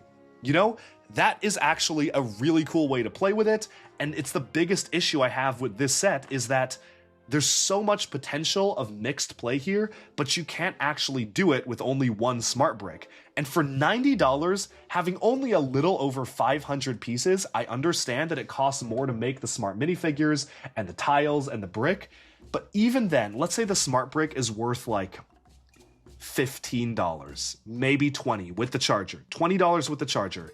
That is still $70, and if you take this all away, I don't see $70 of value here. The smart minifigures, let's say they're worth like $8 each, like 16. Even taking away the 2 smart minifigures, let's call it 15 for both. Take away both smart minifigures, and you're still left with like $55, which is maybe close to what the value is here, but then you've just removed the point of the set, and then you get like this X-Wing with an open cockpit, and there's like no closure on the back, so it just looks awkward, and it's super chunky, and the angles just don't look right, and then the wings don't really have any play feature other than doing this. It's barely better than a 4+ X-Wing, and then you have all this like useless random crap that like you don't want. Like, I don't think this is useful to anyone. The computer terminal, maybe the gun, like at least they have stud shooters so you can play the normal way, the non-smart way. You can do some dumb play with the stud shooters, but otherwise, I just think that a lot of like the cart is over-engineered just to justify the $90 price tag, and this just feels like way too much money for me. For anybody, I don't recommend spending $90 on this in any sense of the world. I did want to get this out of the light box and show you some footage of what it could be like to actually play with it in an environment. And I will say, while I am being very harsh on these smart bricks throughout this entire video, I can see the appeal of the play value here. When you swish it around, it kind of gets a little bit louder. You have the laser firing buttons, which is very satisfying to push and to hear the sound, even though the laser itself is a little hit or miss. You can even crash the ship and have it make a different sound. So there's different things that you can do with it, but I honestly just feel that the smart brick is so over-engineered. If you're not even going to have the functionality anyways of being able to do real combat with another ship, and you just want to have the lights and sound effects, and really just the sound effects, you could have done all of that and just added in a sound brick, made the sound effects actually accurate, had them continuously be speaking and hearing maybe the Star Wars theme song blasting behind it, and it probably would have been a lot cheaper than this. So as fun as this is, LEGO has the technology to make the perfect version of this, and they just aren't using it because they want to push the smart brick.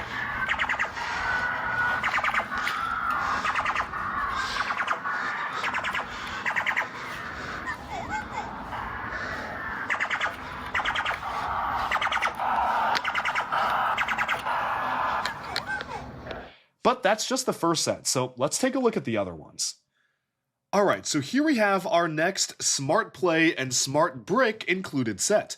This is 75421 Darth Vader's TIE Fighter. It retails for $70 or 70 euros and comes with 473 pieces, 2 minifigures, a smart Darth Vader and a dumb Rebel Trooper. Now, this is one of the 3 sets that does come with the charger and a single smart brick to play with, and if you consider the X-Wing to be an all-in-one starter pack that has pretty much everything that you would want to try out when it comes to smart play, this is more of a true starter set. Although it costs $70, so is it really a starter set? Now, one of the things that I actually want to start with here are the minifigures, because strangely enough, every single one of these Smart Play minifigures with capes, and even the minifigures that are not smart minifigures that come in Smart Play sets, actually do not have the long length capes. They have these short ones. Now, I've seen some folks say that, oh, this is because of budget reasons and they wanted to save that little extra money on fabric. And I actually don't think that's the case. I genuinely think this is a bit of a boneheaded decision by somebody on the design team, or maybe like a group of people, or safety or playtesting or some team within LEGO that said that, look, if you're going to be quickly swapping these minifigs in and out of vehicles, and wanting the smart brick to interact with them, and wanting to be able to like pull them out of the TIE fighter really fast and put them back in, it's a lot easier for the characters to have short capes, so when they're sitting down, the cape is not going to go underneath the legs, or kids are not going to have to want to waste that extra second to get the cape out of the way to be able to make the minifigure sit down. That is the logical explanation. Now, there are 4+ sets that do have minifigures with full-length capes, but I would argue it's not an age mark thing. It's more of a way that the smart brick is meant to be played with thing, where obviously the smart brick is meant for you to swap minifigures in and out of vehicles very quickly when sitting down, so they just decided to make every minifigure that comes in these smart play sets have a half cape, which is fine for play, but honestly just looks very, very silly on Darth Vader. I feel like he loses all of the menace. He feels very goofy with this, and if that wasn't enough, obviously all of the Smart Play minifigures have the printing on the back, which thankfully is actually covered up by the cape, but then on the side of the torso you have the trash can printed on the side, you have the copyright information on the other side, and otherwise this is a great Darth Vader minifigure, but it's just made 1,000 times worse in every possible way because of the cape and the printing. Although I do get it, it is supposed to be a smart minifigure, so let's just say that they had to do that and set it aside. The Rebel Fleet Trooper, on the other hand, is pretty perfect. We've gotten a ton of these in the battle packs and such, and this is honestly just your kind of standard Rebel Trooper, one with an angry expression and one with a more neutral one, and I think this one is totally okay. So with that though, let's actually go ahead and move on to the set. And again, I want to demonstrate what you can actually do just out of the box with the Smart Brick. So the first thing, let's wake it up, and let's hear what Darth Vader sounds like. Okay, well, that's just the Luke sound, but a little lower pitched. That is not the Darth Vader breathing sound. That's actually like 2 exhales or maybe 2 inhales. Maybe that could be close to the Darth Vader sound, but it's not quite right. And again, for someone who has such an iconic sound that he makes when he breathes, it is very unfortunate to not really hear that exact sound when you put him by the Smart Brick. These sounds are also randomized, so you can get the breathing again, or let's see if he'll talk again this time. Nope, still breathing. Let's see if the 4th or 5th time's a charm here to make him talk. No. Wow, that's quite funny, because he was talking a lot earlier, but again, it is randomized, so you don't really know what you're going to get. There we go. He spoke one more time. So that's how he works with the Smart Brick. Again, pretty much all of these Smart Play minifigures have the exact same voice lines, if you can call them that. They're just pitched up and down, and this one kind of sounds like he has the breather on, but it doesn't really work that well. But let's just try this out on pretty much the only Smart Play integrated build for all of these. All of the other side builds just interact with the existing one right here. This side build is really odd because it doesn't have anything to do with Smart Play whatsoever, despite having a turret on here, which is super strange because all of the other ones that do come with side builds for the Smart Brick are meant to interface with the brick itself. This doesn't do anything. There's no scanner, there's no nothing on the Rebel base, and there's nothing on the fuel station here for the Death Star. You just have a fuel component here and a hammer, which again will trigger certain sound effects on the brick. I don't even think the brick needs to be in the spaceship to do it. Like if you, maybe it does because it has to flash to recognize the color, right? So it does have to be in the spaceship for these to do something, but the way this works is as soon as you turn the TIE Advanced around, right from the front, it looks all right. Looks okay from the front. You have some basic shaping. It doesn't look as good as like the 2016 version from Star Wars Rebels, which I think was the very last minifigure scale version of the ship that we got, which is crazy to me that we got one 10 years ago, and now we're getting this one. That is insane, actually. I didn't think about that. But 10 years ago, it looked better. But again, this is for Smart Play.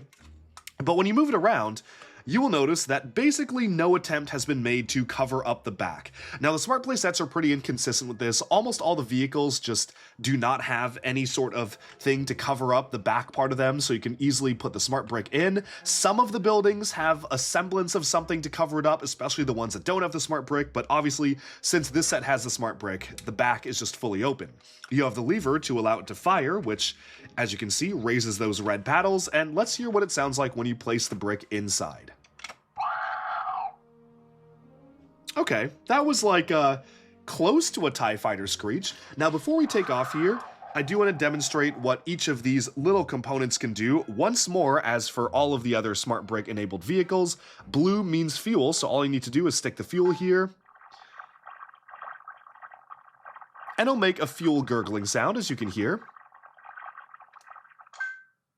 Like so. Now it's done fueling. Again, that does not affect the play whatsoever. It literally doesn't change anything. It does not need fuel to fly or make the flying noises. It just is there for imaginative play. But then I would argue that if you're gonna just imagine it anyway, then you could have just played with it with your hands. You didn't need the Smart Brick to tell you that you were fueling it up. It makes a sound effect, but that's it. Same with the green Thor's hammer here. You can stick it on. And it's repairing, and it continues repairing, and you remove it, and it's good to go. So that's how that works. Even slightly shaking the brick a little bit, it's very reactive. I will say, when it's in vehicles, it's super reactive to the point where, like, when I press down on my display here a little bit, it makes it think that the vehicle's flying. So it is super reactive, but the way it works now is you open the cockpit, and you can put Darth Vader in. So take off his lightsaber, and let's place him inside and hear what that sounds like.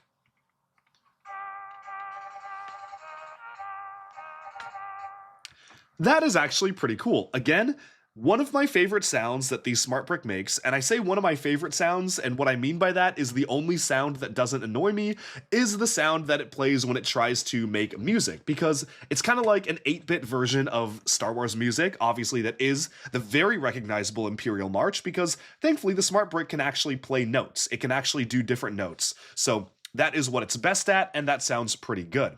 Now, while there is no official space for Darth Vader's lightsaber, which is a little frustrating for a set based around kids to play with, where like half the Smart Play sets do have space for the accessories, and the other half just don't, you can kind of choose to stick it into this Technic hole right there, and that works close enough. I don't think that's supposed to be intentional, but it works. And again, once you take off, it starts to make noise.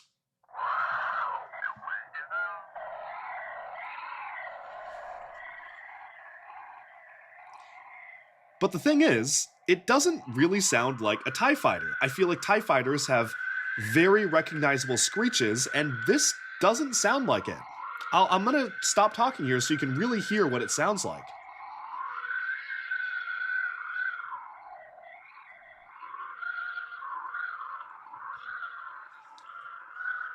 It kind of sounds like you're just flying through a tunnel, or maybe like you are in a jet, but not like the TIE Advanced. You're just in like a jet on Earth.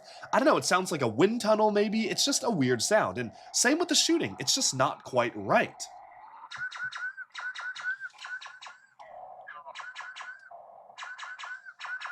I think that's close. That is probably the closest shooting noise to an actual TIE Fighter, but again, it isn't fully 100% how it should be.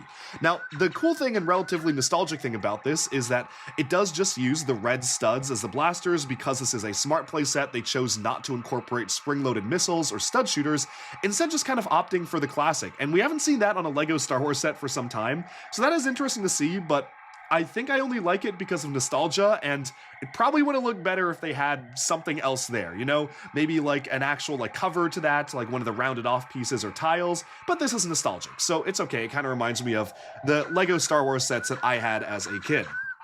Again, you can switch it around, and you can even crash the ship, so you can say you're flying badly, and then you have the ship crash, so it crashes upside down.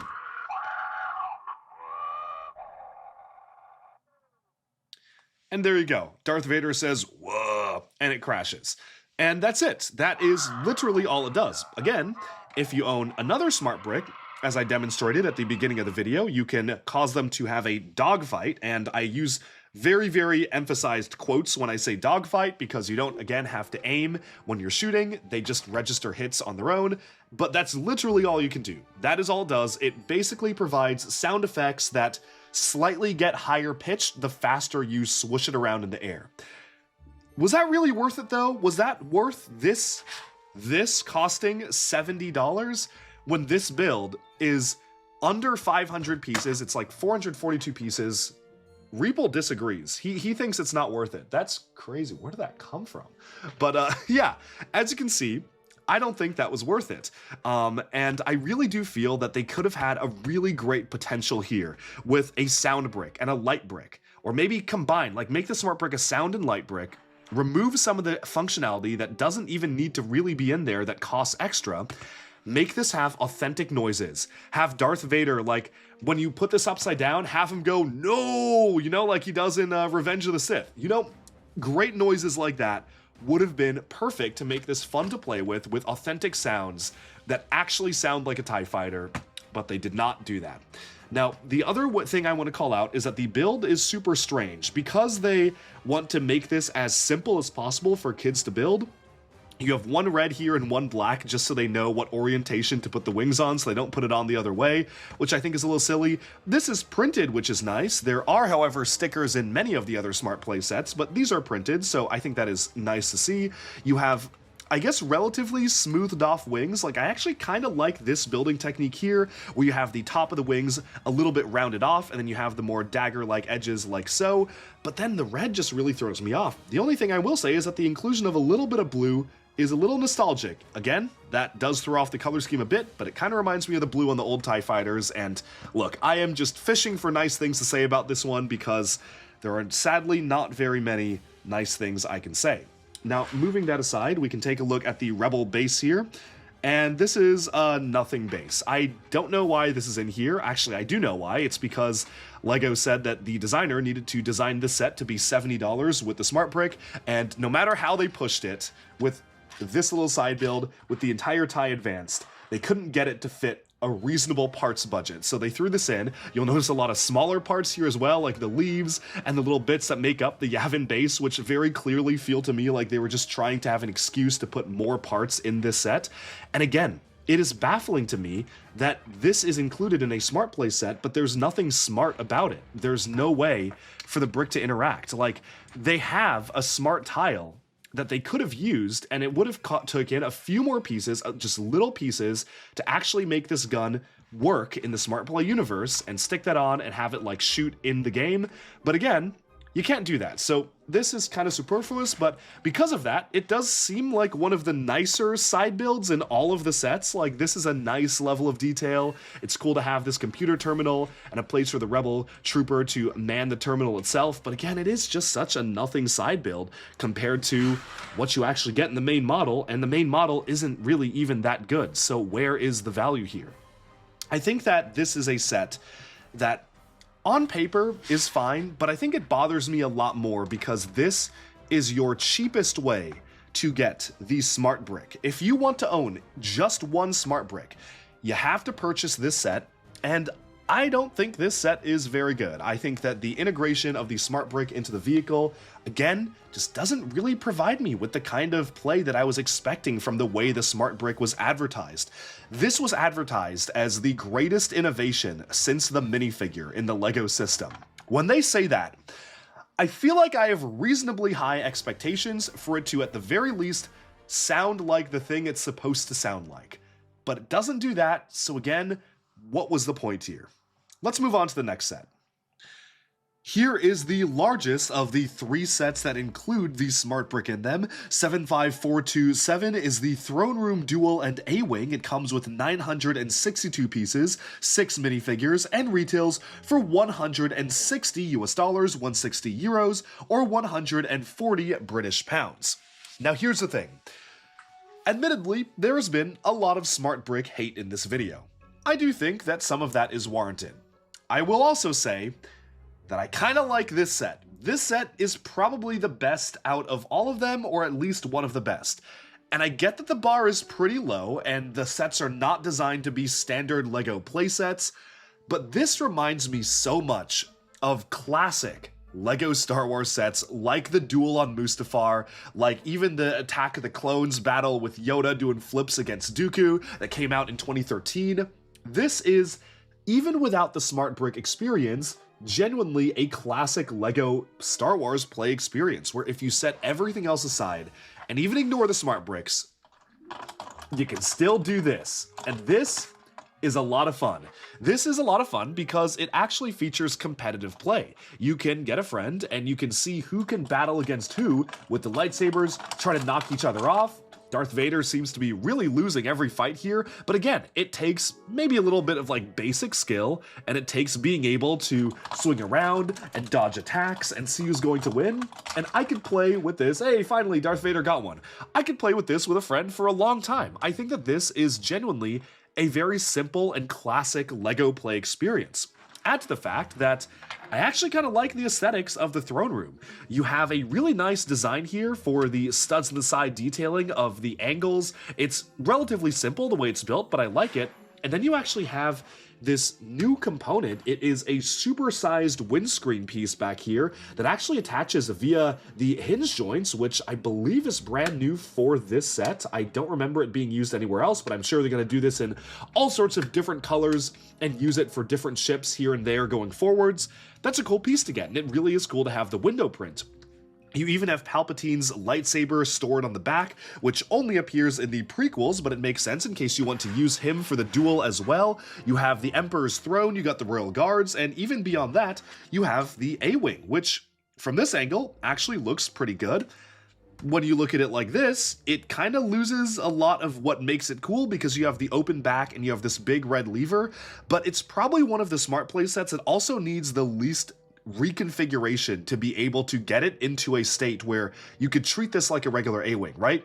You could remove this, and then you could just build just simple parts on the back here to close up the cockpit, and this would be a very serviceable A-Wing. I think this would be totally fine. So this is quite nice. The angles are nice, the parts usages are good. You even have the transparent yellow boosters on the back, which look right. You even have some really nice studs on the side detailing here. Like, this is a cool building technique, the way that this curves around. This is kind of nice. And even the gun has a really fun function where it is so satisfying to fire this gun because you crank it like this and it shoots. And it doesn't like actually shoot anything. You need the Smart Brick for that. But it actually blasts back and forth, and that's awesome, and that's such a clever way to integrate the firing feature because it detects the red on the side of these plates here to know when it's actually supposed to fire, which I think is really cool. This is honestly probably one of the best built and best designed Smart Play sets, and a lot of that is probably because the designer is Peter Carmichael. Peter designed previously the K2SO's buildable figure set. He also is responsible for the big $650 LEGO Pokemon set, which, say what you will about the price, but that is a remarkably well sculpted build, and it's very clear that this is just built by a very talented LEGO designer who knows what they're doing when it comes to putting this together as a model. But now the real question is that this set has 962 pieces, and once again, price per part is not everything. A lot of those pieces are a little bit larger, like these big dish elements here, but again, 962 pieces, and it costs $160. And that is because of this: the Smart Brick charging station, the charging cord, as well as the bricks themselves. And the big question is, does this add enough to the play experience to warrant $160? What I can say about the set that is nicer than I can say about most of the other sets we're about to see is that it actually includes 2 Smart Bricks, which means that there actually can be a little bit of competitive play here. Not only can you use both Smart Bricks to interface with the lightsaber duel, but you can also use both Smart Bricks to put one in the gun, one in the A-Wing, so you can have the A-Wing firing at the gun, and the gun firing back, so you do have that bit of conflict in the box. I think I would have preferred it if maybe these pieces went to like a little TIE fighter that could shoot, but I understand if they just didn't have the scale for that. The gun is close enough and it makes sense for a location build. And then you even have an extra little Smart Brick activator area here on the back of the Emperor's throne, and that may make one of the coolest sounds that all the Smart Bricks make. So let's wake these up and just test everything out right now. The Smart Brick is awake, and let's hear what it sounds like when you place it in the throne with the Emperor in the throne.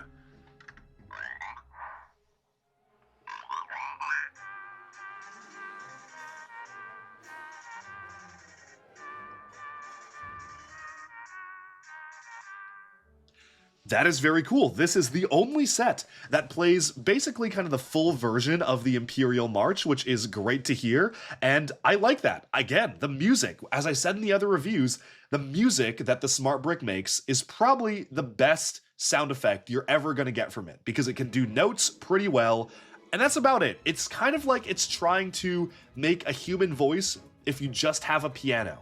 But if you're trying to play music, it sounds pretty good. Now, it also does a few other things when you rotate it around. Kind of makes a swooshing noise. The Emperor talks.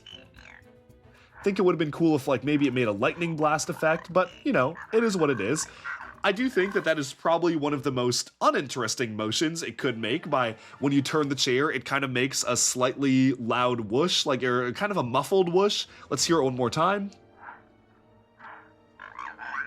You know, spins around and the Emperor talks, but what else could you really realistically do with the throne room, right? What could you do with the throne? And I'm really glad it plays that music when you place it on, because that is, to me, the coolest thing that the Smart Bricks can do in terms of sound. But the real benefit of this set is what happens when you take both Smart Bricks and place it on the duel. But thus begins one of my biggest frustrations with the set, right? You have Luke Skywalker here, you have Darth Vader here. The Smart Brick knows it's on a lightsaber dueling stand because it has a smart tag on it. It also knows that these are two smart minifigures, one of which is Luke Skywalker and one of which is Darth Vader. I think, logically, you would imagine that one Smart Brick would then light up green when you put it with Luke, and one Smart Brick would light up red when you put it with Darth Vader. Let me actually dim the lights here so you can see just what colors it makes.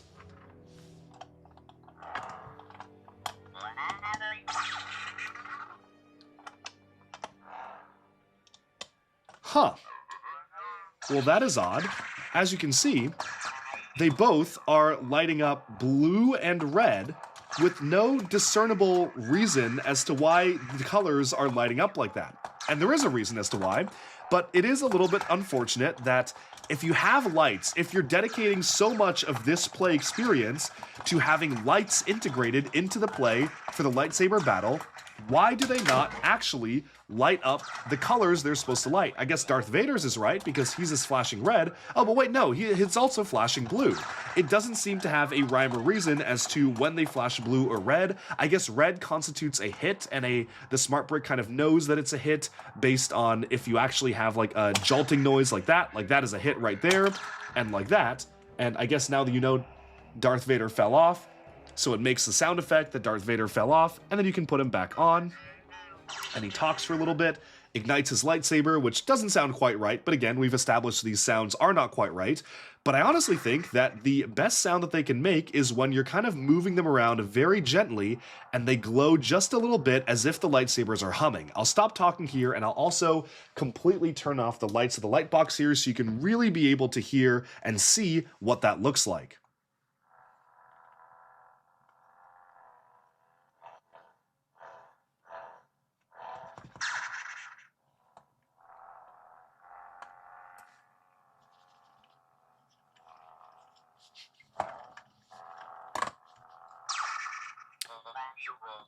I will say, the lightsaber hum is actually a pretty accurate noise. That's probably one of the most accurate noises that you're going to get out of the Smart Play experience, and that's not bad. You know, that's at least a little bit fun to hear, and it is fun to hear the lightsabers clashing as you battle them, which, again, I am being pretty positive on this set, and that is for good reason. I actually do think that this set is kind of fun to play with because the Smart Breaks, for once, unlike how I feel about a lot of the other sets, actually kind of add to the play experience. I think that kids are going to love hearing the lightsaber sounds as they clash, as they fight like this. You can hear the different sound effects it's making. You can hear them kind of talking to each other throughout the battle, and I think that is pretty cool. So altogether, wow, Darth Vader is having a really bad bout right now, but that's how that works. So I think this is actually relatively fun. The big downgrade, though, is that it doesn't make sense to me why they don't light up the right colors of the lightsabers. And I understand that they want a flashing red to denote a hit, and they otherwise just flash blue because Luke, for one, is not distinguishable from the other Lukes. This is Jedi Luke, so This is the Episode 6 Luke with his green lightsaber, but he essentially has the same exact electronics in him as the regular farm boy Luke, or pilot Luke, or training Luke. They're all just Luke. And you can hear that when you bring a smart brick close to him, he'll just make the same noise.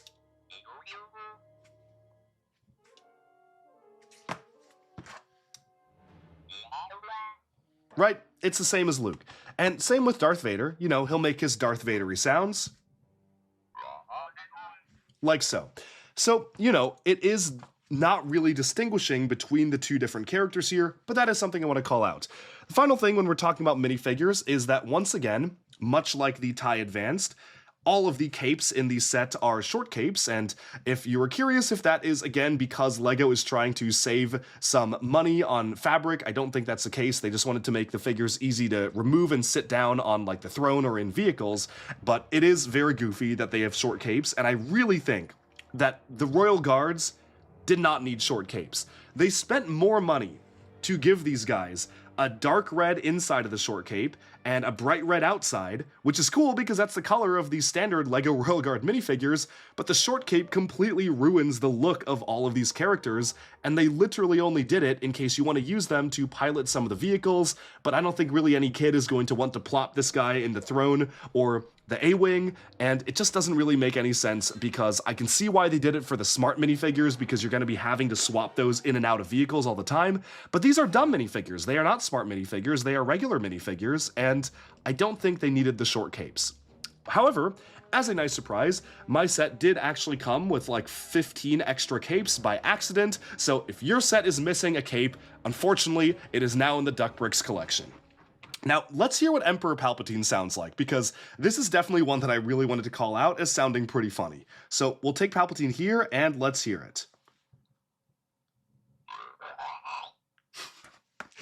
Oh, man. Dude, sounds like Starscream.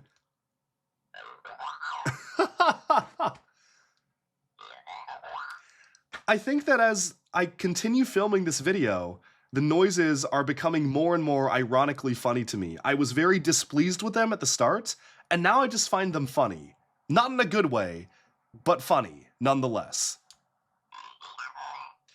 And the thing that I love about the Emperor, right? Emperor Palpatine, he's always chuckling, he's always laughing, he's cackling evilly, and I really would have loved for that to be captured in the Smart Brick, but unfortunately, this is pretty much the best they can do.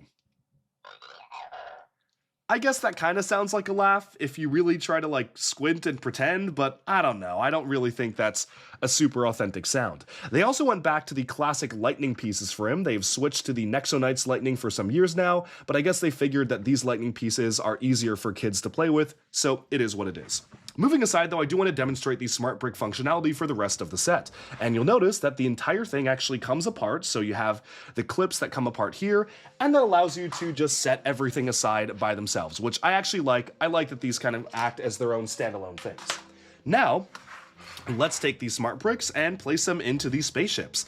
The A-Wing is pretty much just your regular spaceship, so it will act the same way pretty much as the X-Wing or the TIE Fighter, but maybe with slightly different sounds. The minifigure of the A-Wing pilot, while not smart, is probably my favorite minifigure of the set. I actually really like the minifigure head used here. This is like the Timothée Chalamet Dune head, and it has the cheek lines and everything. And I don't know what it is about this face, but this just screams like classic original trilogy pilot to me. Just generic white dude with cheekbones, a little bit on the older side. Perfect. Like, that is perfect. The helmet is really nicely detailed as well. So great minifigure. Pretty happy with the A-Wing pilot here, and definitely one that I'm happy to add to my collection. But now let's put the smart brick in. We'll wake it up and let's see how this sounds.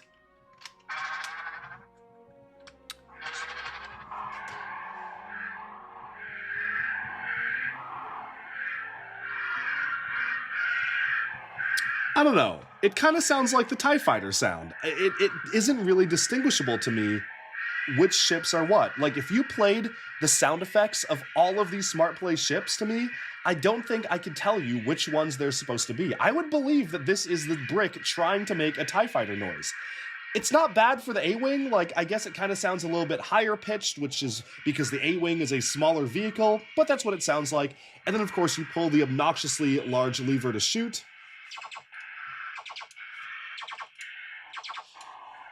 And at the very least, it does sound like the shooting sound effect is different for the A-Wing. It sounds a little different compared to the X-Wing, compared to the TIE Fighter, so at least that is a different sound. But the real fun comes in when you actually have the smart bricks battling against each other. As I already showcased, you do not need to be aiming at each other to be able to shoot and land hits, but I will say it is very satisfying to operate this gun. So let's place the brick in the gun here first. Oh, already landed a hit, but the way it works, you can kind of move it around, and it makes some electronic noises, which are kind of drowned out by the noise of the ratchet there, but let's stop talking and hear what that sounds like.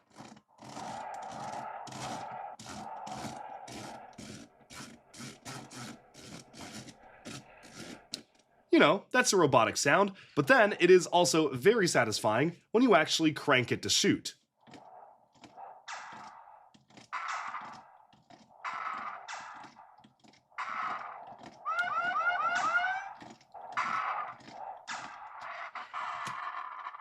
And the A-Wing has been blown up. Now, the only annoying thing is that this one, more than most, just takes a while to register that it actually is shooting, and you can crank it many times and have it not be synced up to actually doing any shooting. So I'm going to remove this so the sound effects don't get confused, and let's try to hear what this actually sounds like, shooting per crank. Okay, that's one hit, or that's one blast, 2 blasts, 3 blasts, 4 blasts, but again, that's like 1 blast for every 3 or 4 times I actually do this motion. And that is a little frustrating to me because again, it's only checking for the actual color detection every time that light flashes. So if that light is not flashing, it is not checking for the color, and because of that, it is very easy for it to just not notice that it is hitting the red spot right here, which is a little bit frustrating. So let's just see that here. 1 shot. Still no shots. Wow, I'm really cranking this. But see, I am completely misaligned with the light. The light is flashing when it's outside of this red part, so it's not detecting any hits. You need to like sync up the flashing of the light to when you actually time your cranking of the handle, and that feels very counterintuitive to me, and I just really wish that this blinked a lot faster so it could always detect when red color was being shown. So let's just try to time that a little bit here.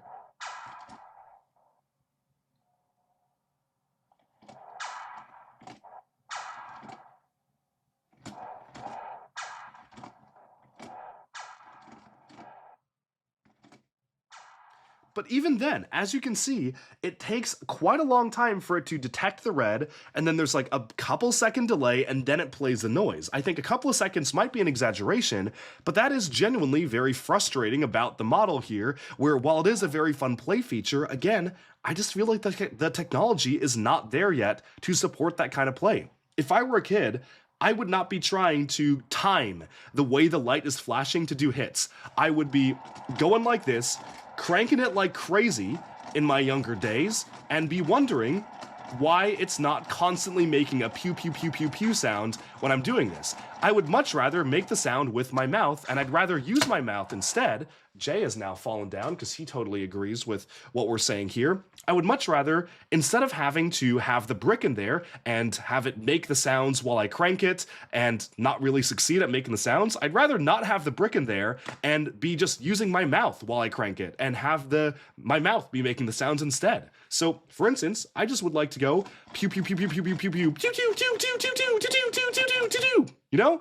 That's way more satisfying because it's actually kind of going at the rate, like the pace is matched here.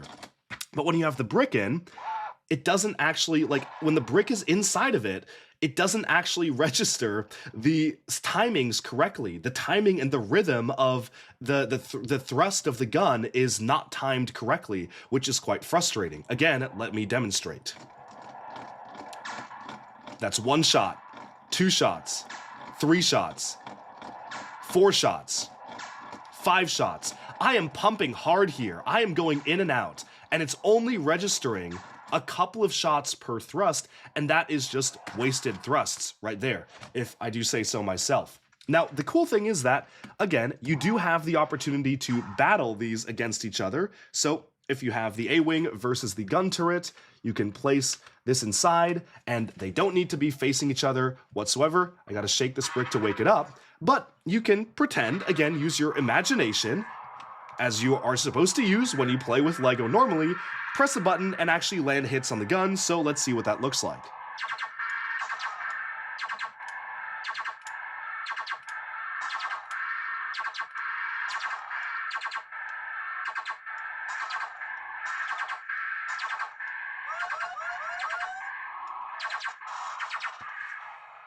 And there you go, there was an explosion sound and the gun has been defeated.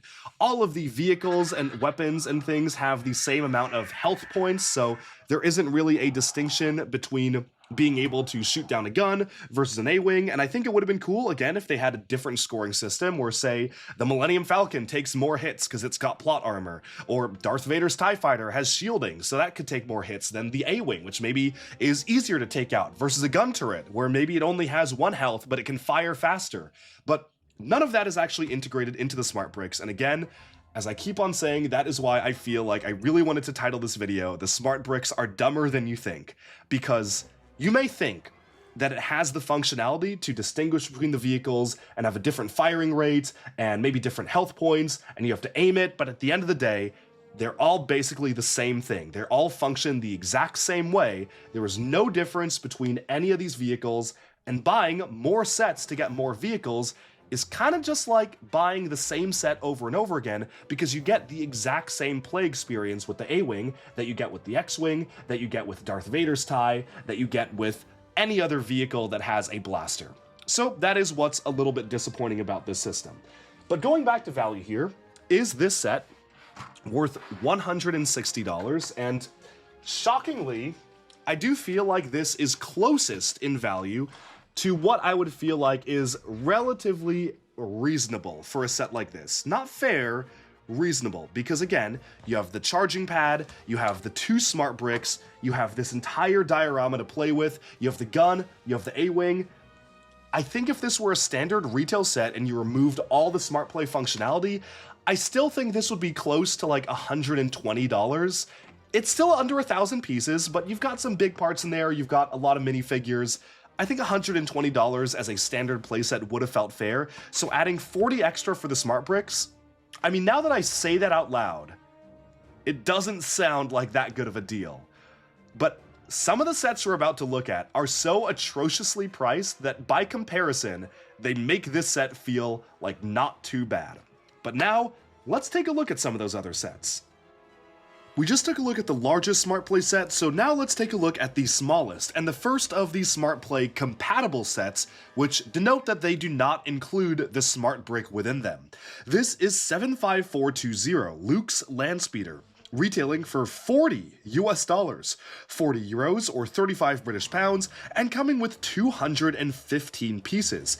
And technically 3 minifigures, but they count the Gonk Droid as a minifigure, and I don't know if I would count that as a figure, so maybe 2.5. The build consists of Luke's Landspeeder, which is Smart Play compatible, a Smart minifigure of Luke, which allows you to interface it with the Smart Brick should you purchase it separately in one of the other sets, a regular Jawa, a Gonk Droid, which you can actually kind of use the blue top for in order to fuel up the Smart Brick, as well as a little bit of a Tatooine desert hut, or the Jawa's home.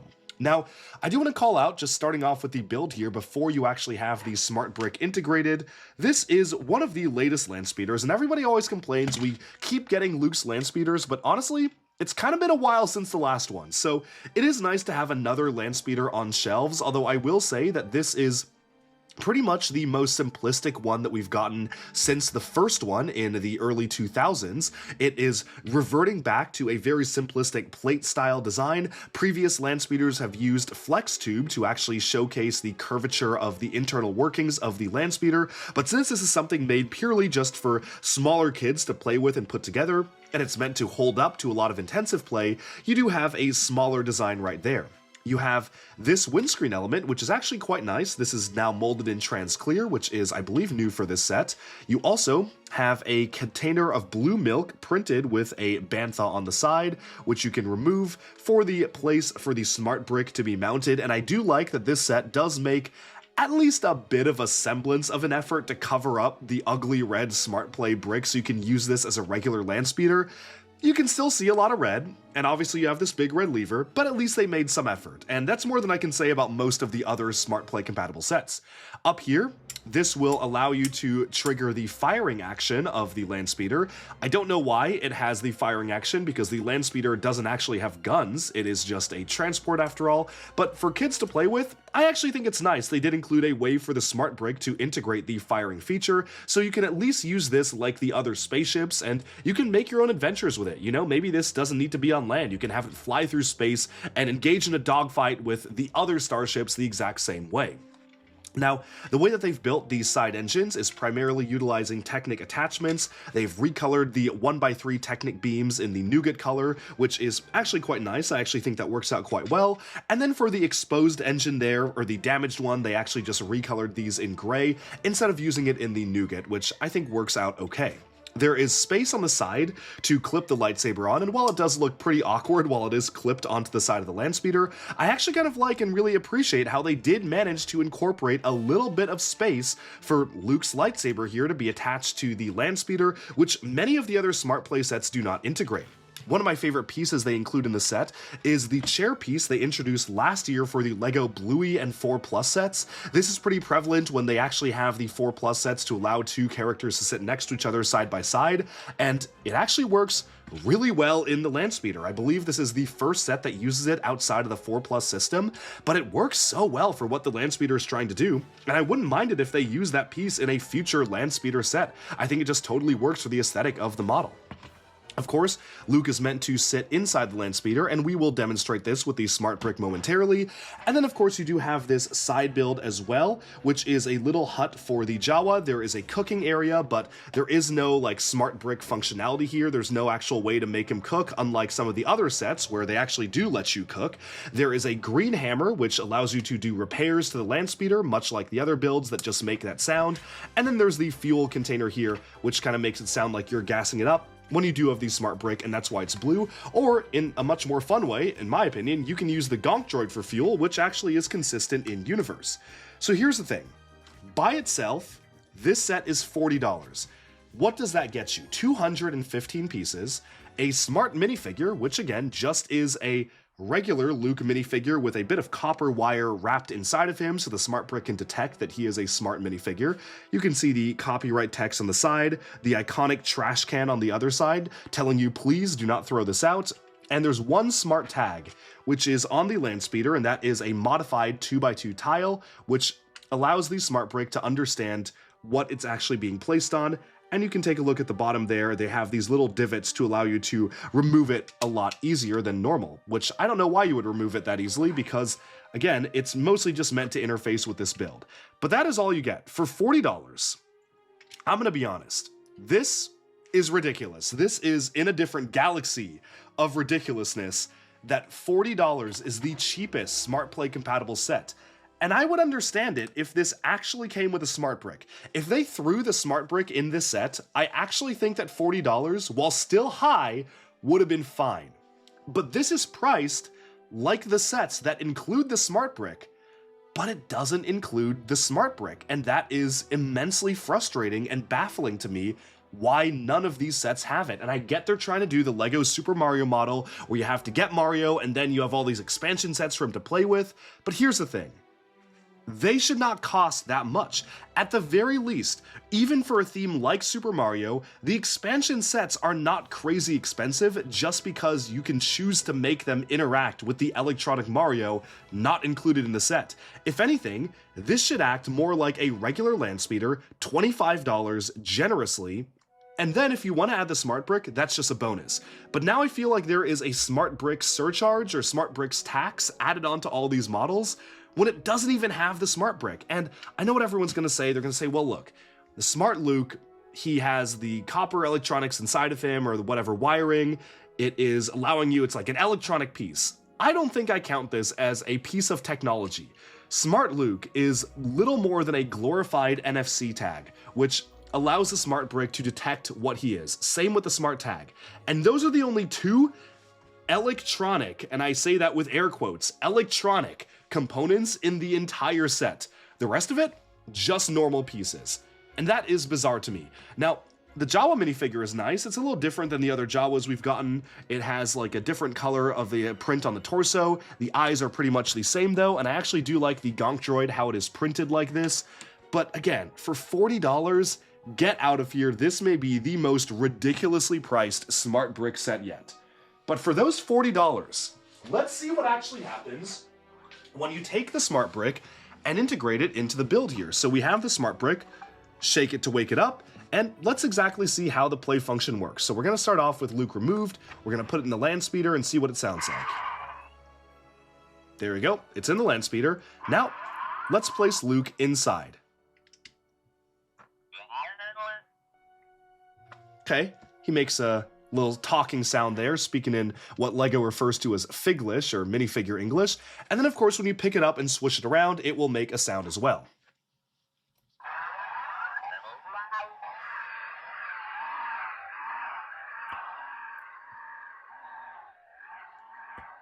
I guess that kind of sounds like a speeder. It sounds almost more like a speeder bike. I'm sure that's the same sound or a very similar sound they used for the speeder bike set, which I'm about to try out, and I think it works okay for a speeder. It sounds like wind rushing past your ears, which is what all the flying sounds sound like, but at least for this one it works because this is a land speeder. And then of course you have the shooting function here, which is not really making any sense for the Star Wars universe, but you do have it to add a bit of extra play value. So let's hear what that sounds like. Oh, that's not a shooting function. That's the horn.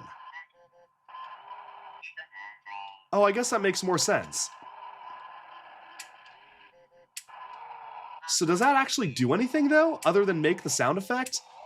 They have all of this built in, rubberized pieces, the whole thing, like these whole red tab pieces, just to make it make a horn honking sound?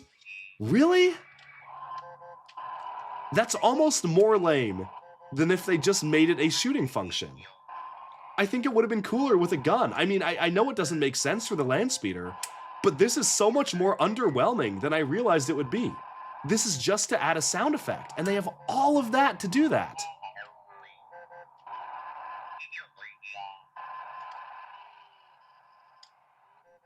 You can barely even distinguish the honk sound from Luke talking. Wow, that's something, all right. That is something. Let's hear what it sounds like to fuel this up. Take the Gonk Droid, put it here. Makes a gurgling sound. Remove the Gonk Droid. Luke talks. It's fueled up. Again, fuel means nothing. There is no point in which you'll run out of fuel and you have to fuel it up in your fictional world. It just is what it is. You can do the same thing with this piece of fueling right here. Riveting stuff. I know. Totally cool. Totally riveting. I'm sure kids are going to love hearing water gurgling sounds when they hold a blue brick next to their Landspeeder. Now let's repair it, though.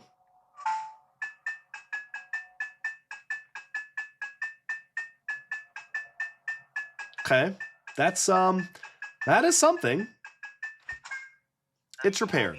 There you go. Not that it was taking any damage anyway, because it has no guns, it's like I'm not going to be shot at, but it is what it is. So there it is, the smart brick functionality. So the question is, was what I just demonstrated to you worth a minimum of $110? $70 to get the smallest set out right now with the smart brick, $40 for this. $110 to make it sound like you're in a wind tunnel.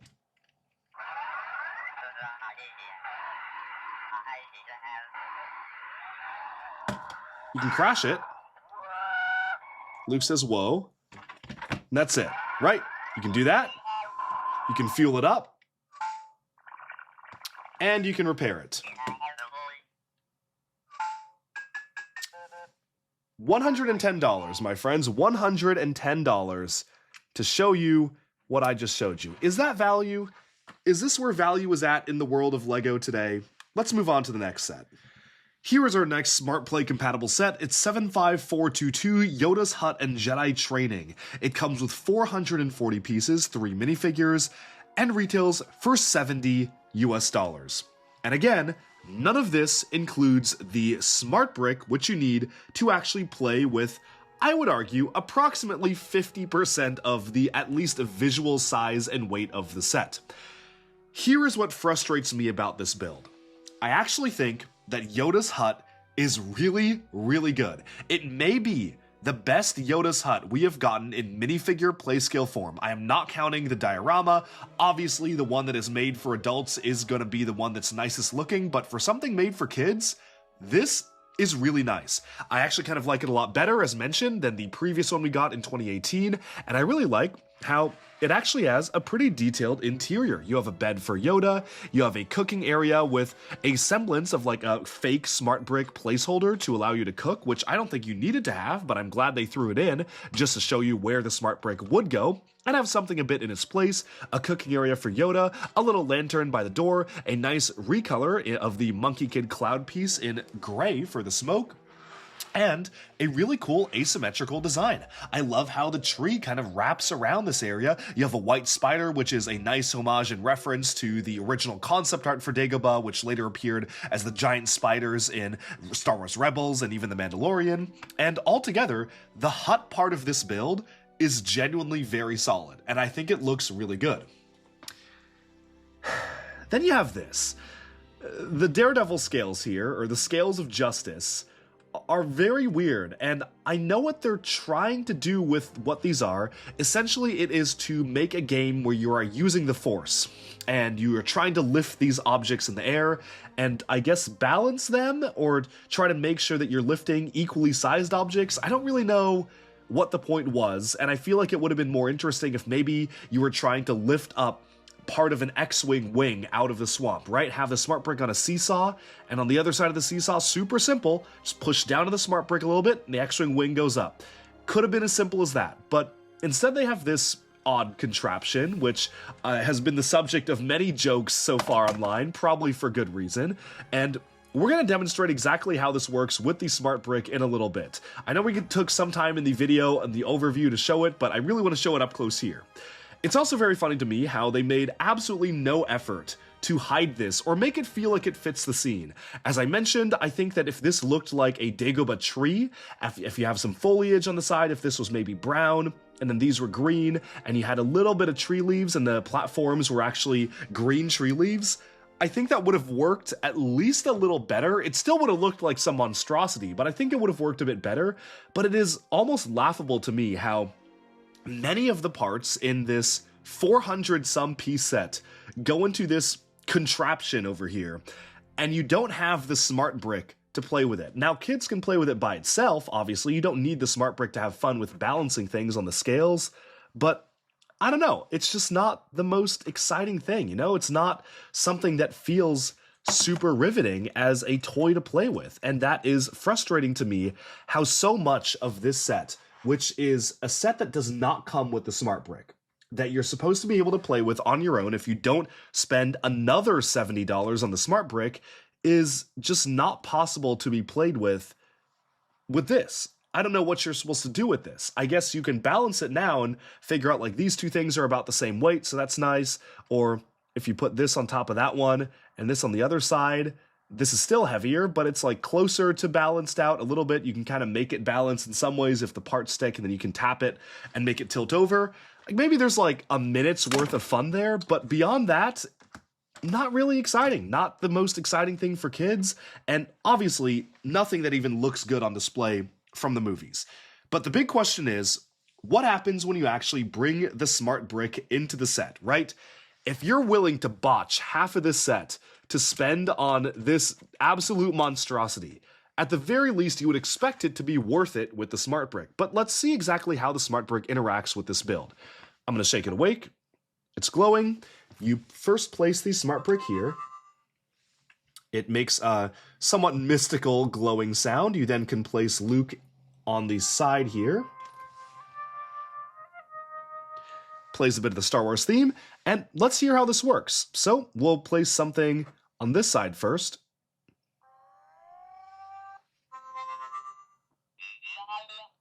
So he's tilted and it makes a sound, and then we're going to try to place this on to balance it.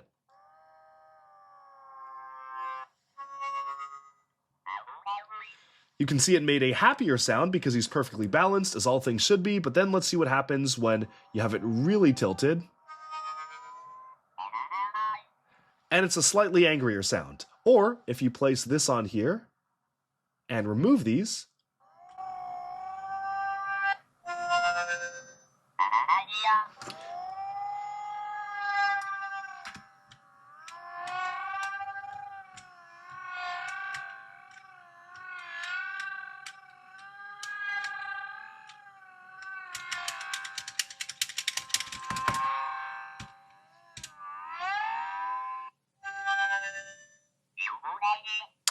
$140, everyone. That cost $140 to do what I just did. This is very strange. I don't really understand what the point of that was. I guess the smart brick knows when it's fully aligned versus if it's at an angle, so it makes a slightly happier noise when it's aligned versus an angle, but happier noises are kind of subjective. Like, you can't really tell what noise it's supposed to make there, but that's the end of it. That is what you're supposed to do. That's it. The only other thing you can do with the build, which is kind of reminiscent of many of the other regular LEGO Yoda's Hut sets, is that there is this little transparent part here, and you can make Luke balance upside down on his head. So I guess that is something. And of course, a smart brick can make the minifigs talk. So bringing it closer to Luke will sound like this. Or bringing it closer to Yoda, which I know many people are very excited to hear, will sound a little bit like this. That is very scary. That is a very scary noise. Let's hear that one more time. Wow. Smart brick Yoda, everyone. That is... I mean, I guess if you compare it to the other ways that the smart sounds sound, it sounds a little closer to Yoda, but then you'll notice that something is very off about this Yoda, and that's the fact that he has MIDI legs here. This is the first set we've looked at with a smart minifigure integrating the mid-size legs, and the reason for that is because the way that the hips are molded are specifically meant to interface with the smart brick torso, and LEGO did not want to spend on the little bit amount of budget to be able to make short legs work with the smart brick, which would have just meant a new mold. It would have been a new mold, a second new mold, compared to just the hip mold being used for the smart brick integration. So instead, because they didn't want to spare the cost of one more new mold for this brand new venture into play, all of the minifigures with short legs have mid legs, and for Yoda, it looks especially freakish. Yoda is already oversized as a minifigure, and now with legs, it just does not look right. This just looks very wrong to me. I do not like how it looks. The text on the side is freaky, you've got the printing on the back, and yeah, this is... Wow, this is something. I am shocked. This is actually one example where I genuinely cannot defend LEGO on this. No shade to the designers. I don't think the designers had really anything to do with that decision. They just didn't have enough budget to make one more new mold to allow the legs to be slotted into the torso and not be removable, because they use the same mold for the hips for all the figures. And because of that, all the short leg minifigures for Smart Play have to have at least mid-sized legs, which look freakish, and also, may I add, prevent Yoda from entering his own hut. He does not fit through the entrance. Yoda with short legs may have had a better chance at fitting, but even then I think it would have been a little tight. And obviously, Yoda is always often crouched down, especially in episode 5, so you can really crouch him down like that and have him hobble into his home, but even then, I mean, he has to be really, he's doing like the limbo here, and then you can get him into his house. That just feels not quite right to me. But the question is now, how does the smart brick work inside the house? And there's actually only one other smart brick integration. For a $70 set, there are only 2 actual smart tags included, and the other one is for cooking food. So first off, you remove our placeholder smart brick here, which I actually kind of like that they included a quote-unquote placeholder smart brick. I feel like that is something more the set should have done to at least make them feel like you could put something in its place. And then you put the smart brick on instead, and it's the cooking station. So how does this work? Well, you can move it back and forth to cook, and it kind of sounds like a bubbling noise. As you can see, it is bubbling, And then you can place the pot on top, you can have it be going back and forth, and there is a different sound that plays depending on the ingredients that you use. So you have a red apple, a green apple, and a recolored blue pear that they first introduced in the one-piece sets, which is actually quite nice to see. Blue is maybe the least useful color for it, but I do like how they just did it in a different color just for this. And let's scan that so you can actually be able to see what each ingredient sounds like when you put it in the pot.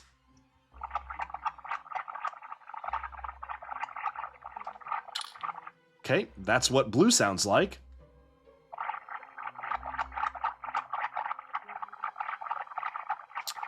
That's what red sounds like. They're sounding real similar.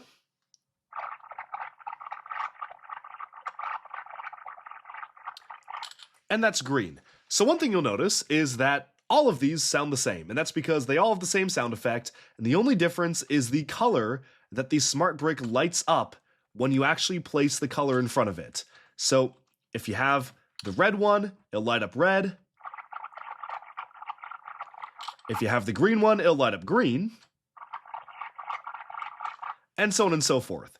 And the question is, was this, being able to do this, was that really worth smart brick integration? Did we really need, were kids unable to play with pretending to cook Yoda food, which already is a very uninteresting topic, but were kids so unable to make their own bubbling sound effects when you're cooking on the pot, such that this was the smart brick integration? And here's the thing. If you were to approach me as a LEGO designer and say, come up with a way to integrate smart play functionality into Yoda's hut, I don't think I would have known what to do. I actually think that that's probably the only thing that could have been done, which, I don't know, I guess you can cook in Yoda's hut, and then we'll come up with something for the other thing.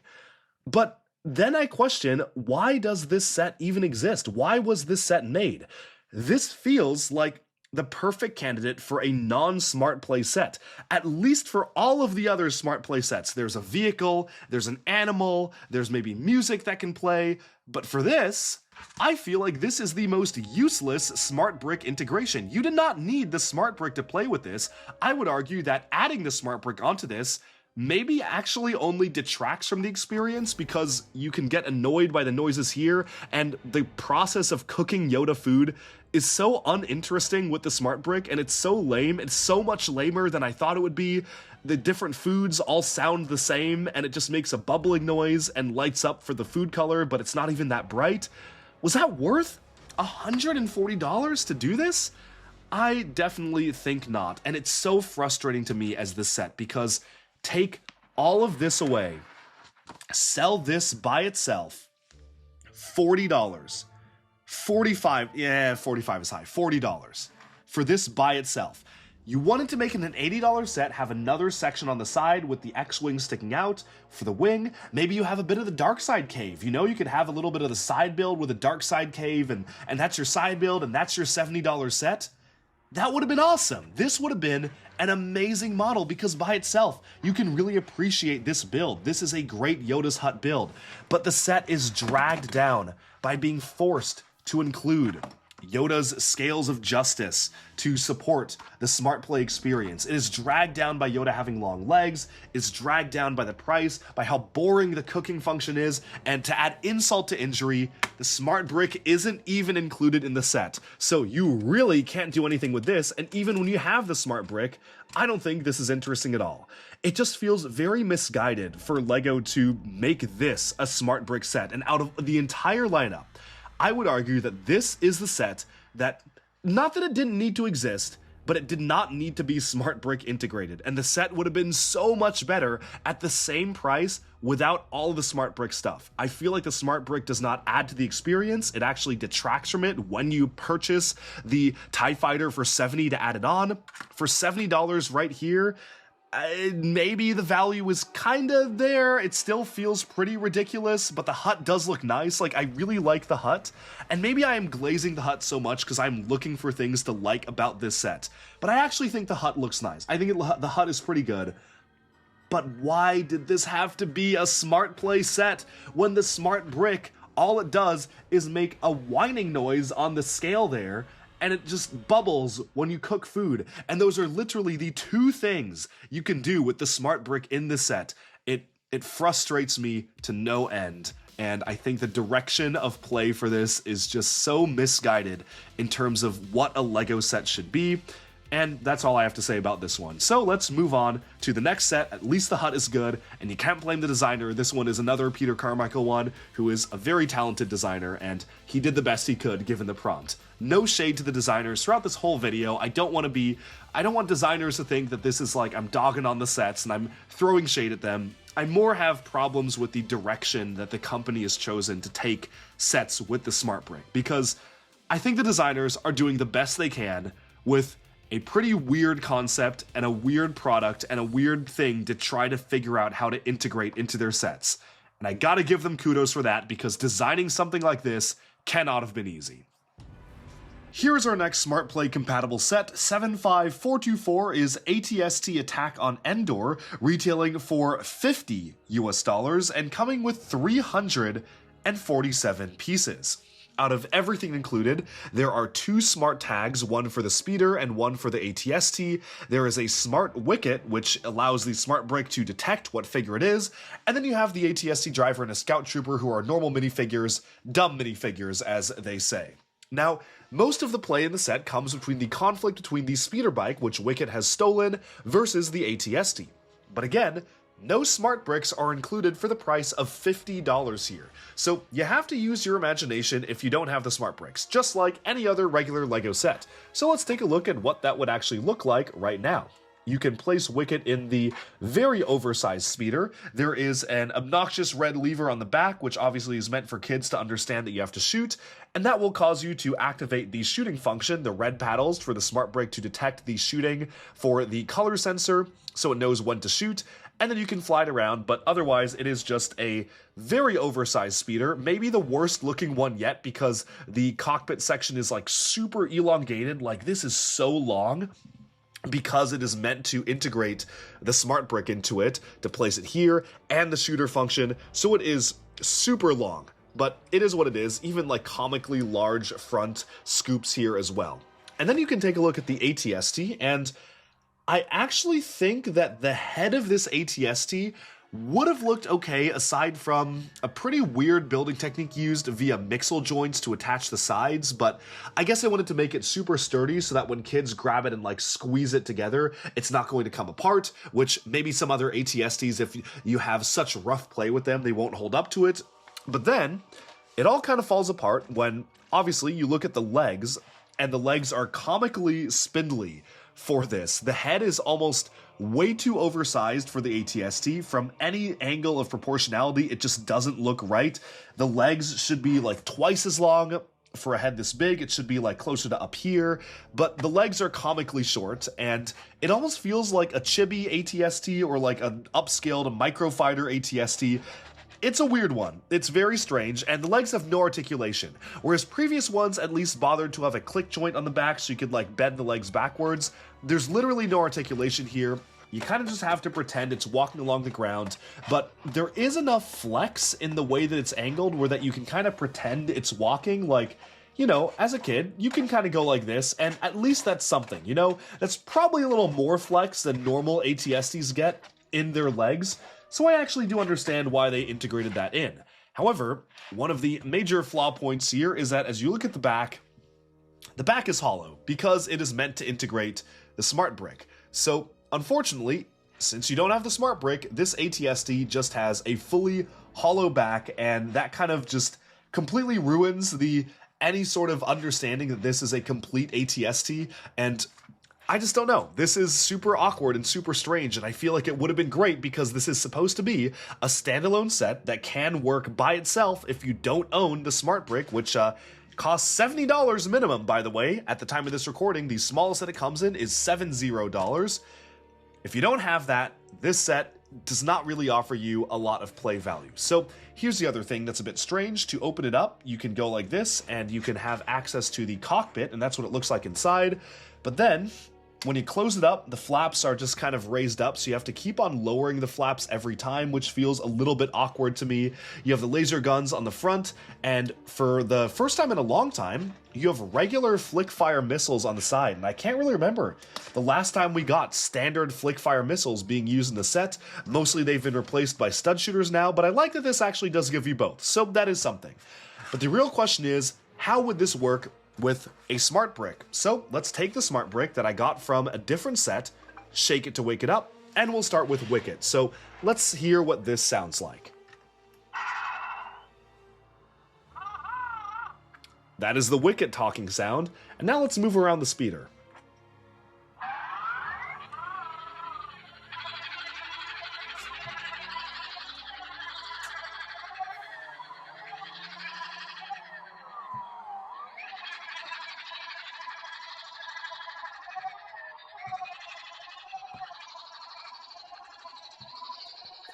Honestly, I'm gonna be honest. Out of all of the flying noises that the sound brick makes, the speeder bike actually sounds okay. It still doesn't sound perfect compared to the actual movies, but I think that it sounds alright, and it is a lot of fun because the faster you move the speeder and the more you shake it around, the more intense the sound gets, as you heard. Here's what these shooting sounds like. Huh. It's also pretty good. I mean, it's not the best sound effect ever. Not the most accurate, but it kind of sounds like what a speeder is supposed to sound like, and occasionally it does actually register that you're shooting, although there we go. Shooting right now, let's do it, register, come on. You're shooting, come on, you're supposed to be shooting, what's going on? There you go. Yeah. Little finicky, I will say, little finicky how many times I had to press that to make it shoot, but that is something you will notice. The smart brick is a little bit delayed in how sensitive it is in reaction time, which is a little bit unfortunate because, again, as the title of the video suggests, the smart brick is not quite as smart as it seems. It is dumber than it seems. It takes a while to register colors sometimes under different lighting conditions, and sometimes it just doesn't really register things at all, and it certainly is very slow to react. So there's always a little bit of a millisecond delay when you're swishing it around to have it pick up in intensity. When you shake it around faster, there's a bit of a delay there, but it is what it is. And of course you can make it crash as well, and let's hear the Wicket scream. Okay, that was pretty funny. Speaking of the Wicket sound effects, let's hear what he sounds like just talking to the smart brick itself, because this is Smart Wicket after all.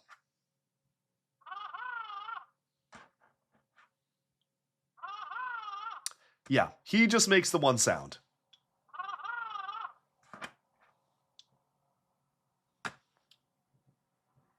Come on. There we go. The Wicket sound. It is what it is. Does it sound like an Ewok? No, it doesn't. None of them really sound like what they're supposed to sound like. And again, because Wicket is a smart minifigure, much like the Yoda, because they didn't want to make a new mold for the short legs, you have the midi legs here with the hip being used to attach to the smart torso. So there's Wicket. Now let's hear the ATST, and hopefully the ATST will be a little bit different, and let's try this out right now. Okay, Smart Brick is inside. Let's walk it around. Wow, that is not good.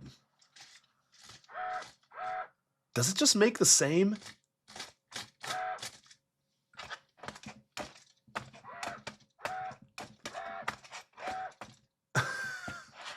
I don't know what other sound they could have tried to make it generate, but something better than that? That is really bad. I mean, let me just pick it up and like swoosh it around, right? It's barely making the sound too. It's like, oh, now it's blown up. I guess it's because I had it on the side. So let's try to make that sound happen one more time.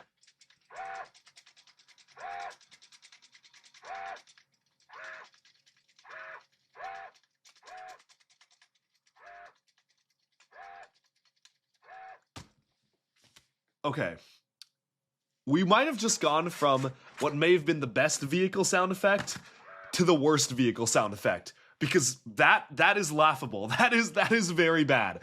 Let's hear what the shooting sounds like. Okay. That's actually not bad. The shooting is not bad.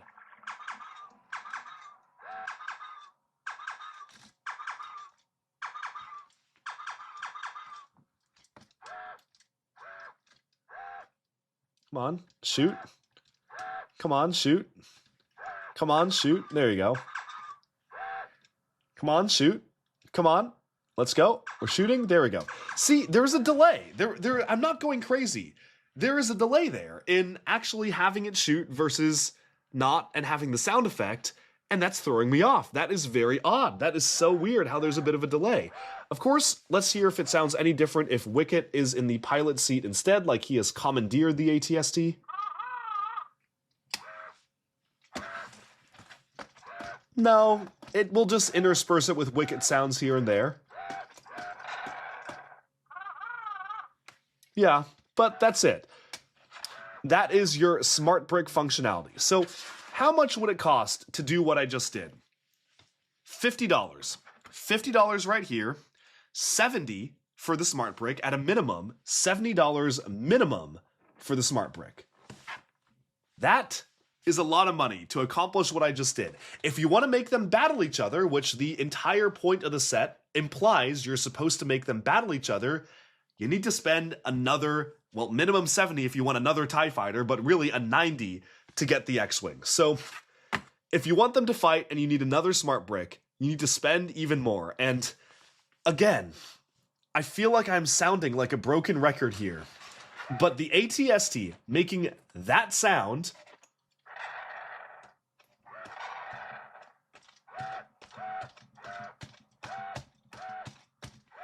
was not worth $70, especially an ATST that looks like this, where again, the proportions are comically wrong.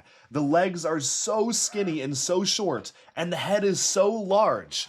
It just doesn't look right. It looks goofy. It looks not like what it's supposed to look like. Same with the Scout bike. You know, the speeder bike here is comically long. It is oversized. They just don't look like what they're supposed to, and I know that's the point. I know Smart Play is supposed to be kind of exaggerated, like chibi versions of all of these iconic Star Wars spaceships and vehicles, but this set in particular, for $50 US, 50, just really is not doing it for me, especially because it doesn't come with a smart brick, and I hate to end every individual set review on a negative note, but I'm just not feeling like the value is there. This one may be one of the worst in terms of builds standing on their own. I think the only good part of the build is that from some angles, just the head of the ATST looks okay. Not even that good, like okay. And again, I don't want to fault the designers here. I know the designers are very talented. Boone actually designed this one, and he has actually made a lot of really amazing LEGO sets so far, and was on LEGO Masters. Like, these are not untalented designers. I think they are just designers being given a very bad prompt, and a prompt to try and integrate the Smart Play experience into builds that are compromised just to accommodate the smart brick. And when you actually spend that astronomically extra amount of money to get the smart brick to play with it, the play value just isn't really that good. Let's move on to the second to last set.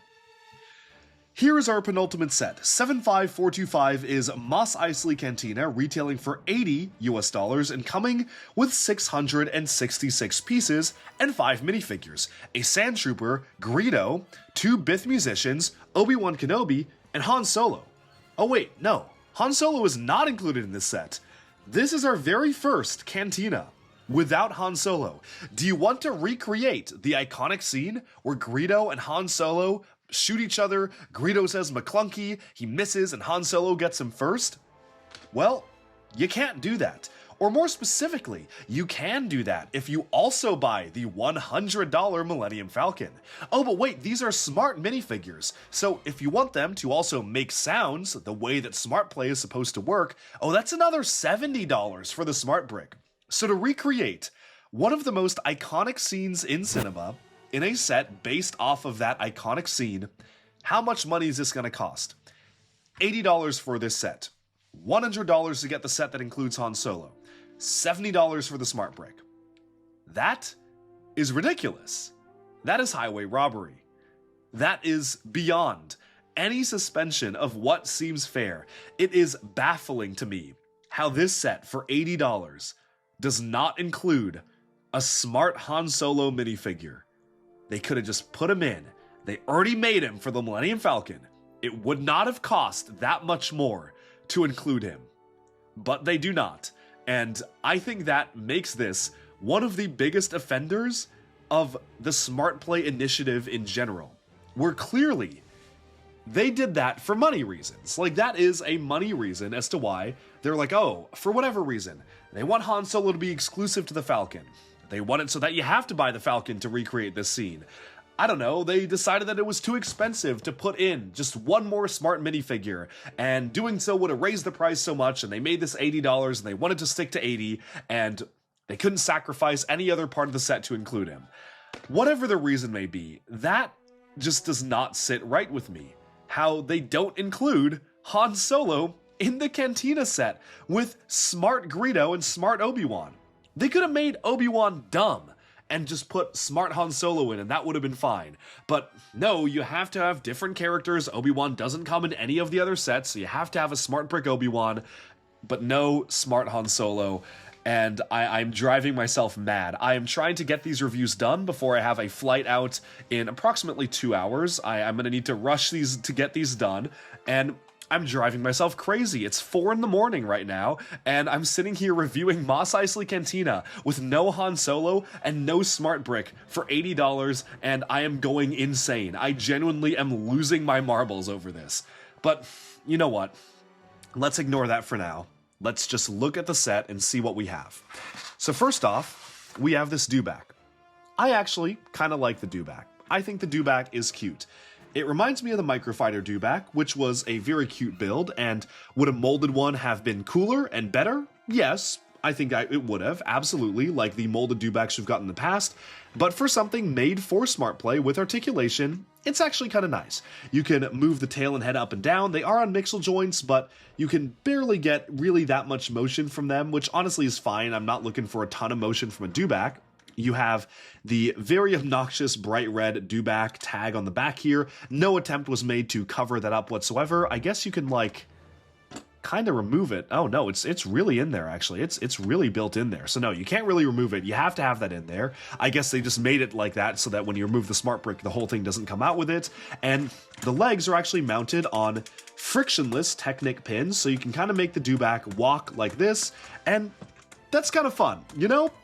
Even without the smart brick, this is kind of satisfying to make the dewback kind of plod along like this. You can even like splay out the legs if you really want to splay them out to have it like this, but they made it such that when you lift it up, the legs will automatically spring into place because of the weight distribution, which is nice. So even though they are on frictionless joints, they always kind of go back to the position you want them to be in. And the dewback, maybe my favorite part of the set. Maybe. It's pretty fun. It's pretty fun to play with just by itself. The Sand Trooper is a little strange. It has the unprinted pauldron, which first showed up on Pick-a-Brick to purchase, which is super weird, how you could just buy these very licensed parts off of Pick-a-Brick, which normally you can't do that.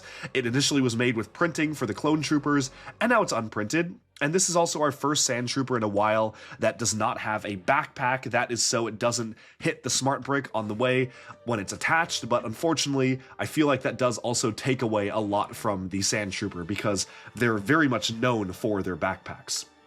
Moving on to that though, let's take a look at the main set as a whole. So you have a few different aspects of the entire scene here. You have the door that opens up, and it closes like so. There's actually a bit of a modular building aesthetic here where you can actually separate out each of the individual components to take a look, and that is exactly what we are going to do. We're going to start off with the door here, which is the smallest part, and you can see you have a little bit of a kind of spy droid there. You have a control panel, and on the back, I actually like the sticker which says no droids allowed. Like that's pretty cute. You know, for like a fun Lego Star Wars set that is meant for play, that's a nice touch. Moving over here, you have the iconic scene where Greedo sits across from nobody and fires his blaster. On the back here is a bucket of water for the dewback to drink from. There are some leaves for the dewback to chew on, and you have these little levers to allow you to flip somebody off of their seat. So when someone is sitting there, the way that this function works is that you have one person shoot the other. So Greedo is going to get shot by Han, and he's going to get flung out of his seat when you move the lever like this. Boom, and that is very satisfying and very simple how that works. Now again, there is no Han Solo, and there isn't even really a smart brick interaction part to this. It just kind of is there, and it is a little bit odd to me how you have the functionality for both chairs, but no Han Solo. It's like he was supposed to be in the set, and they removed him last minute. It really feels like that. Moving on, we have our next section here, and this is the cooking section. Let them cook.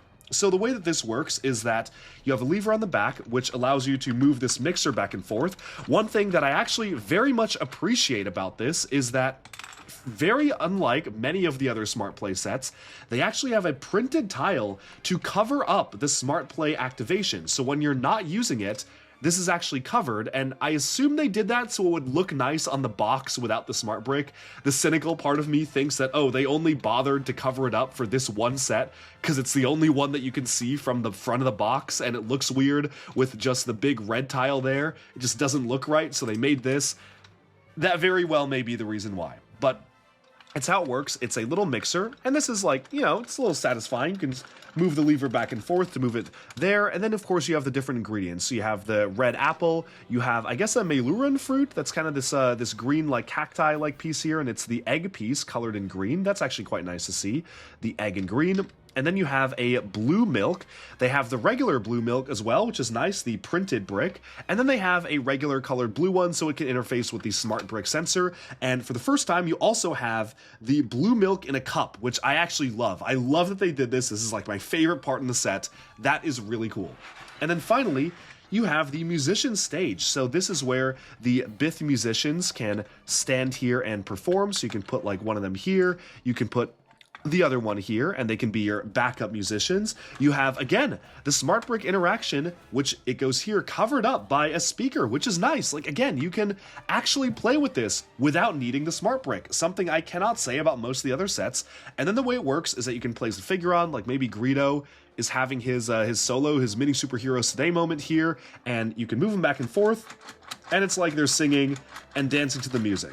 The one thing you will also notice is that this function is almost needlessly loud. I'm going to stop talking, and again, there's no smart brick, but just listen to how much sound this makes.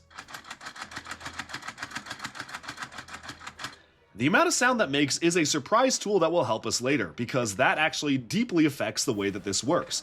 I do appreciate some of the attempts to make it softer, like there are rubber grommets on the end so it doesn't like have a large like clanking sound when it hits the end there. They did not use the gears here, and instead they used Technic pins and the stud pins here to actually allow for a little bit of a smoother motion. And then over here, you have everything just mounted on a Technic beam that is just situated right inside a relatively classic toe ball piece there, which is pretty clever. I've never really seen an official LEGO build have interactivity like that. But then again, it is still very, very loud, very clunky, and we're gonna see why that is a problem in a little bit. But now let's put the set together, and again, you get all this 666 pieces for the price of $80 US. And the question is, without the smart brick, is this worth $80 US? And the answer is maybe. The answer is that it feels a little bit better price than many of the other Smart Play sets, which is a very low bar.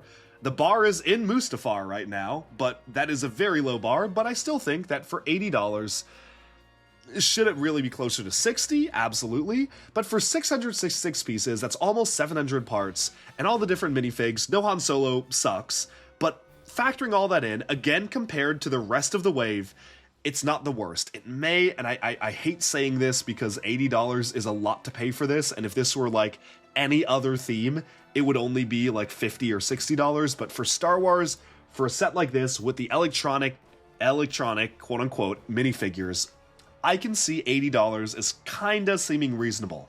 But all of that will hinge on whether adding the smart brick to the experience will enhance it greatly or not. So let's do that right now. I have my smart brick in hand here. Here is the smart brick. Shake it to wake it up, and let's see how that works. First, we're going to start with the do back. Huh, I actually kind of like that noise. You know, the dewback maybe really is the best part of this set, because it makes the best noises, and here's what it sounds like when it walks.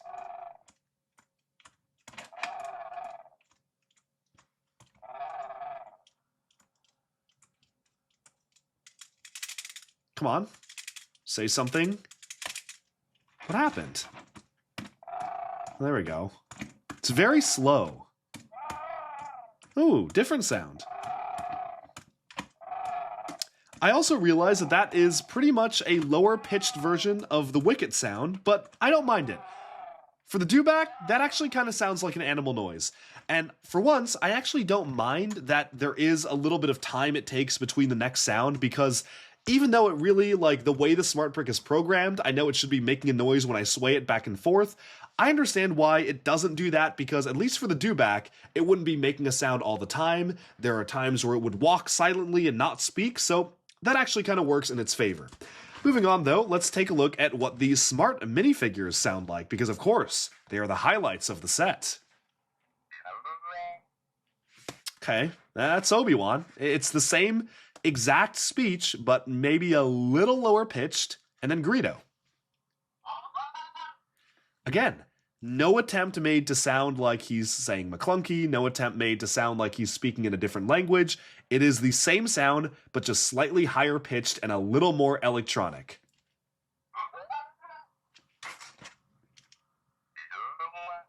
See? Same sound, different pitch. That's all it really knows how to do. The smart brick is dumber than you think. That is the mantra of this video. Now, let's take a look at the only two other things you can do in this $80 set with the smart brick. So let's try cooking with the smart brick. I'm going to remove this tile here. The red spot there is meant for you to place a minifigure on it. That is specifically meant so that you know to place a minifigure to literally let them cook. So first we'll put the smart brick on, and then we'll place a minifigure in front so you know that Greedo is the one cooking.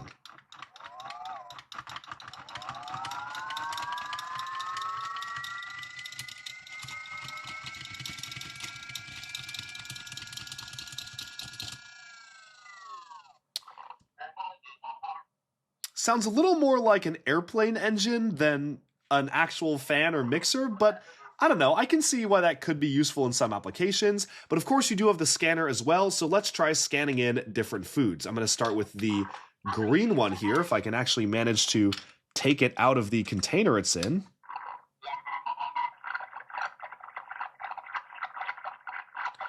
So you get the gurgling, it flashes green. Let's use the red one.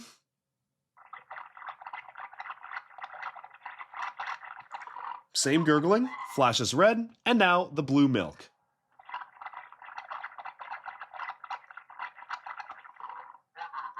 There we go, it flashes blue.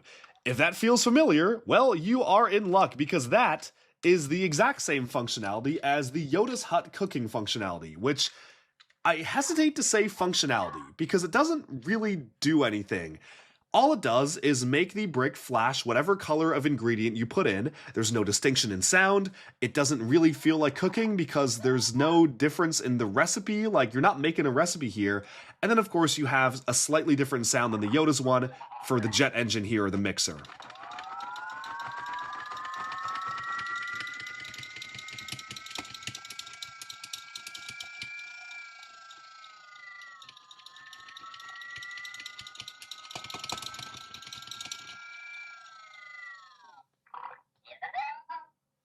And that's it.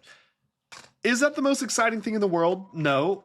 Although I do actually kind of like the cooking sound a little better than the Yoda's one, so I'll give it that. But now let's see if the Cantina band is going to do us any better. We're going to remove the radio, put this on, and at a minimum, I expect to hear the Cantina music.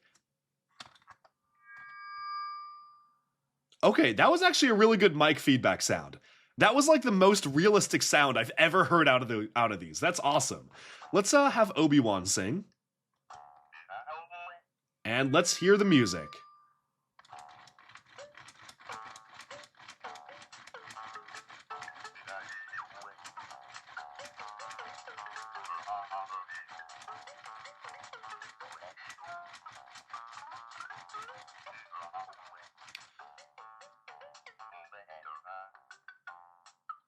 Okay. That is kind of fun.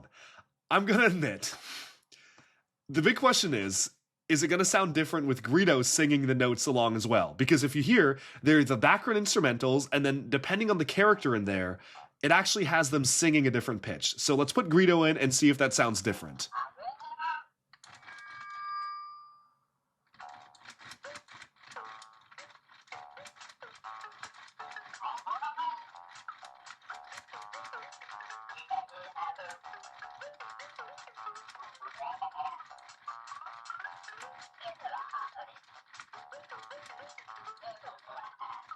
Okay. I kind of like that. I think my opinion on this set just changed by hearing that. Again, the music of the Smart Brick is my favorite part, and the fact that it actually distinguishes the character is very fun. Now, what I really want to try is if I take a character from a different set, like let's put Darth Vader on the mic. Is it gonna make Darth Vader do the notes singing? It should, because it should be very simple. It's just playing the same notes at a different pitch, but let's hear it.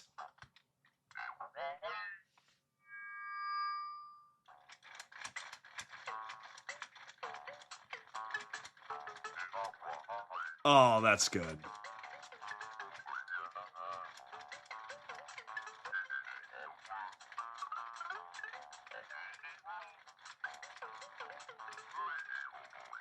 Okay.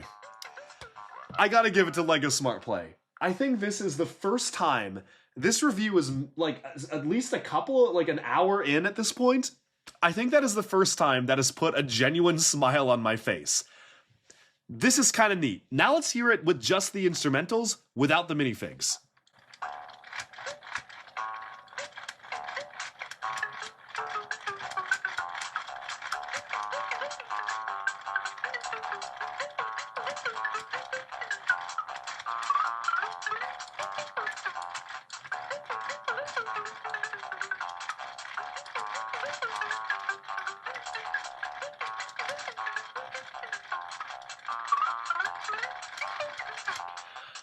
It is 4:30 a.m., so maybe I'm just finding this more entertaining than it should be, and almost right on cue as I said that, the lights went off, but I actually find that very entertaining, and now you can see what the light looks like as well, while you're going back and forth, how this all works.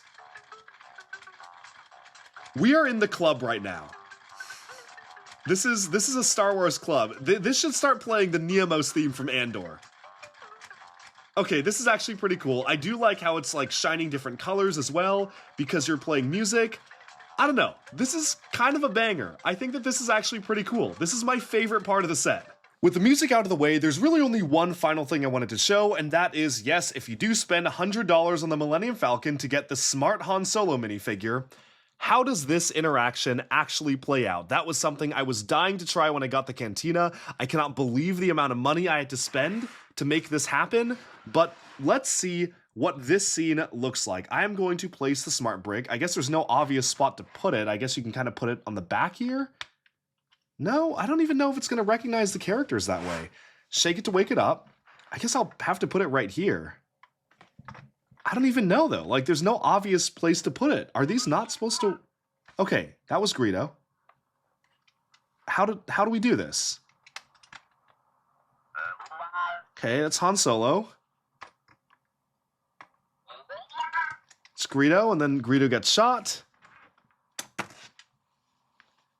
Okay, no sound effect, because there's no brick detection point here. So really, you don't need this scene at all. You can just have them be sitting in front of the Smart Brick, and let's see if they talk to each other.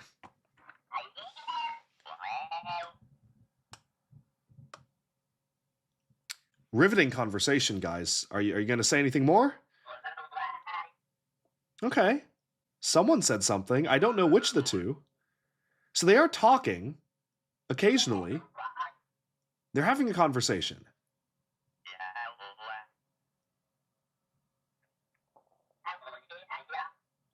This feels very one-sided from Greedo's end, though. Maybe that was Han Solo? I can't tell who is who. Okay, that's Greedo. I guess that's Han Solo. Does it just keep doing that endlessly? Will they just always talk forever? Yeah, that's... That's underwhelming. Underwhelming is probably the mildest way of putting it. That is deeply sad that that's all this does. But with that, let's zoom out and take a look at the set as a whole. I will say, despite me dogging on Smart Play a lot, I was kind of turned around.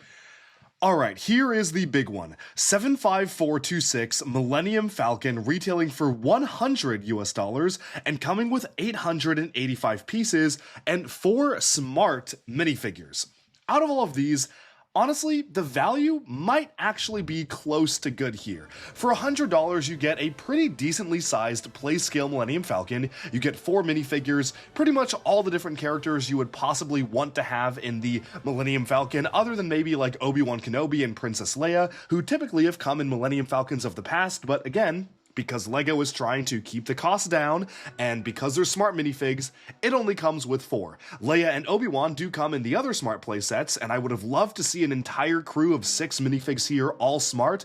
Throw in R2-D2 as well while you're at it with a smart tag, but I do understand the limitations they were working with budget, and setting the minifigs aside, from certain angles, this actually doesn't look that bad. I think the angle I've got it at right now is probably the best one, but the unfortunate thing is that it kind of falls apart at other angles. I think especially when you look at it from this side, it looks super strange. It looks very blocky here.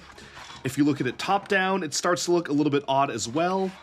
From the back, it looks okay, but certainly not as good as any other Millennium Falcon LEGO has made, and it doesn't even have any landing gear, and also strangely enough, it is built around the LEGO Mosaic art frame piece, which is super weird. I don't think they've ever used that integrated into a ship of this size before, and I guess it kind of works as a Technic base, but it is a very, very weird setup.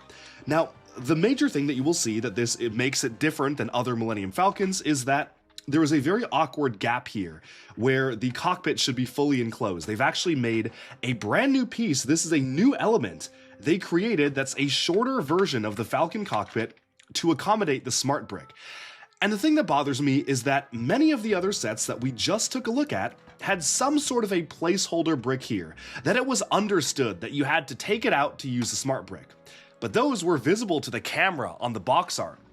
But from this angle, doesn't really look like there's a gap, now does it? And I honestly think that is why LEGO decided to cheap out and not have some sort of a covering for even just a few bricks, like 2 bricks up, and part of a curve. You could have had the red part exposed, that's fine, you didn't need to cover all that up, but just something to cover the gap here would have made it a lot better, and honestly, that really bothers me, because this does not come with the smart brick. You are spending $100 to play with this as a regular Millennium Falcon, and it will cost you at a minimum $70 more to integrate the smart brick functionality. So I'm going to first look at this without the smart brick, and then take a look at it with the smart brick itself. So the first thing you'll notice is that this is covered with all sorts of actuators, knobs, and levers that don't actually do anything without the smart brick.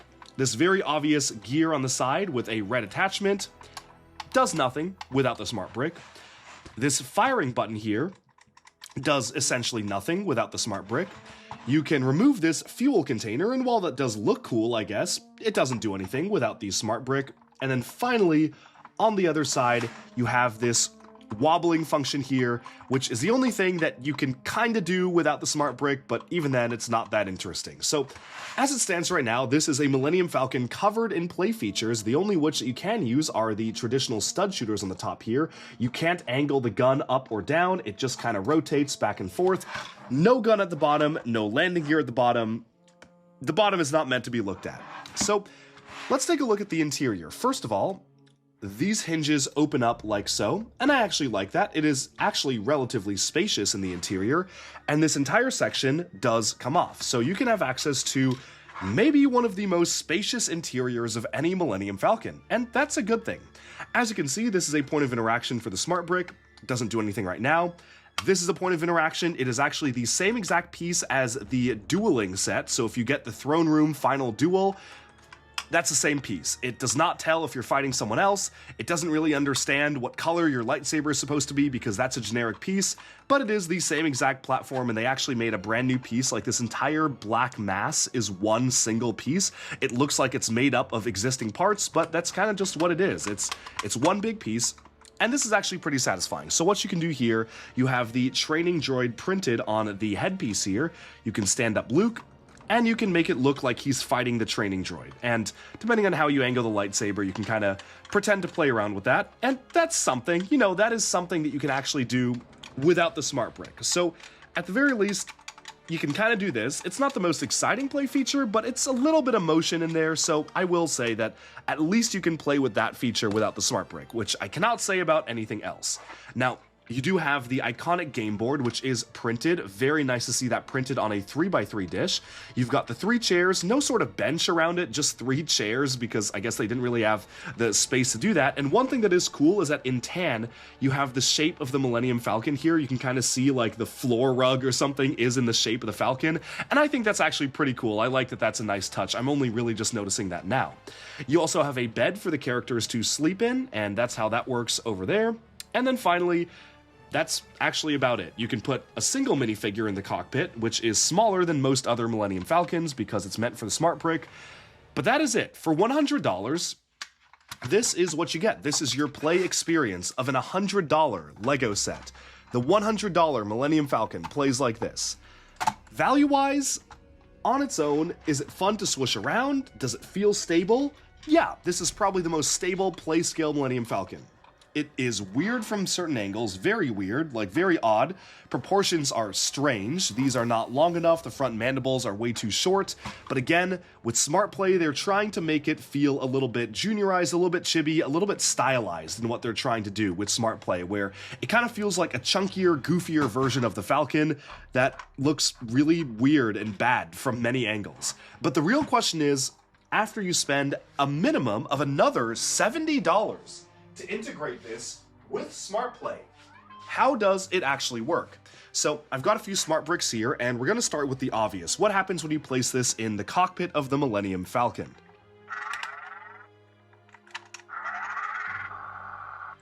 There it is, in the cockpit, and then we will put Han Solo piloting. Of course, it has to be Han piloting the Millennium Falcon. He says something. Actually, it's a little hard to stick him in there. I'm going to remove the gun there so you can stick him in. Still having some difficulties. It's a little frustrating, but there we go. He's in, cockpit's over him, and let's take flight and hear what it sounds like.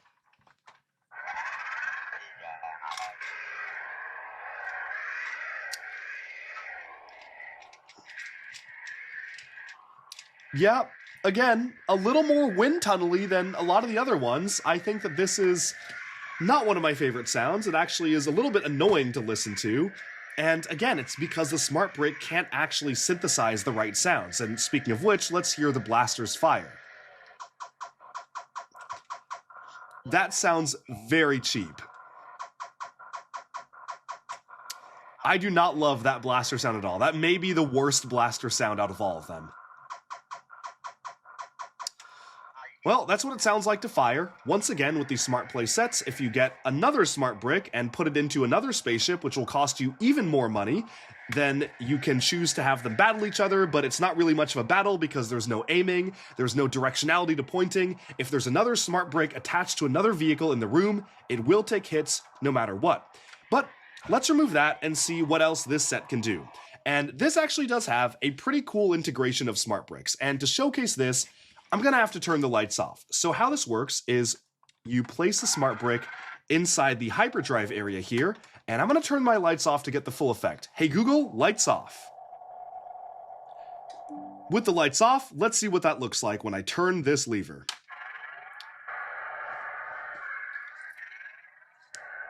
Okay, this is pretty cool. I actually really like this. It really is only shining through one set of bricks there. But I think that this, showcasing the blue glow of the Millennium Falcon, is actually very cool, and the lever is meant to mimic the hyperspace engine. So it's turned off. I'm going to be quiet now and showcase what that sounds like.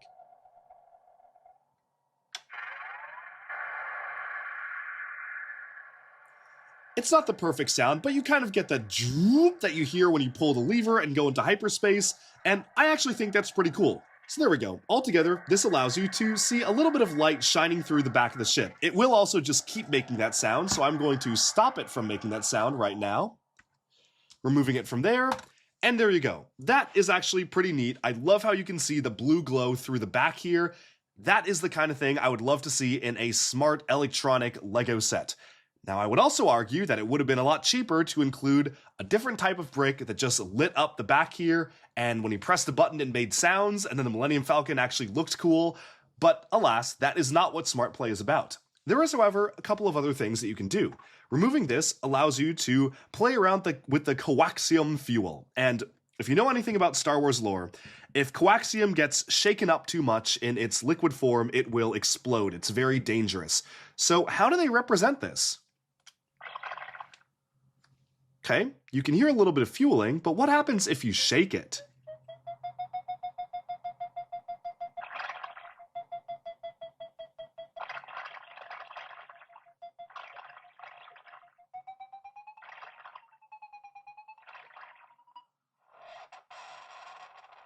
So, yeah, this is what my friends and I have affectionately called the Admiral Akbar tile here, where, as you can see, this might not be the kind of thing you want to take on an airplane. Let's hear that one more time.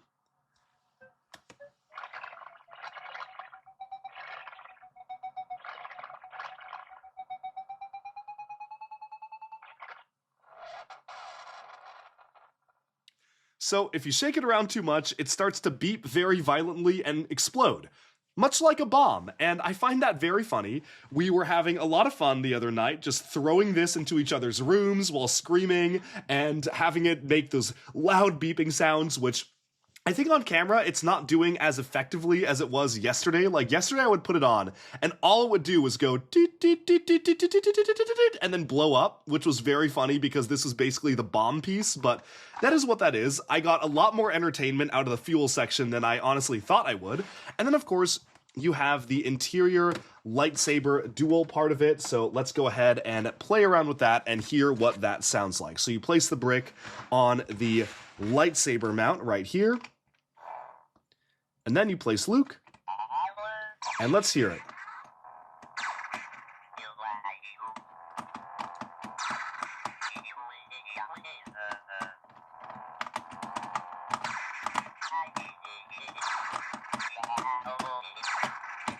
And that's what that sounds like. It is the exact same sound effects as the Throne Room Duel. It does not distinguish between this and the Throne Room Duel. It doesn't distinguish between the Luke in Episode 4 and the Luke in the Throne Room. That is all it does, and honestly, I kind of wish it did something a little bit different. I would have loved to hear, like, the blaster fire of the training droid. If they made a custom smart tag for that functionality for the $100 set, I think that would have made a lot of sense.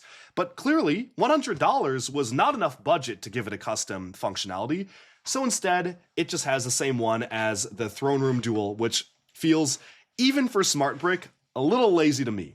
Now, there are a couple of other accessories hidden away in here. This side has the green hammer for repairs, and this side has a pair of handcuffs for Chewie, so you can just put those back. If you want to do repairs of the vessel, you can put the Smart Brick back in, and then you hold up the green hammer to it,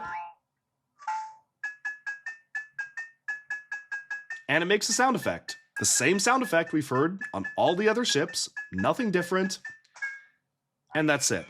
Now, let's say you want to have, like, Chewie doing the repairs, right? So he's holding it, and let's hear what that sounds like.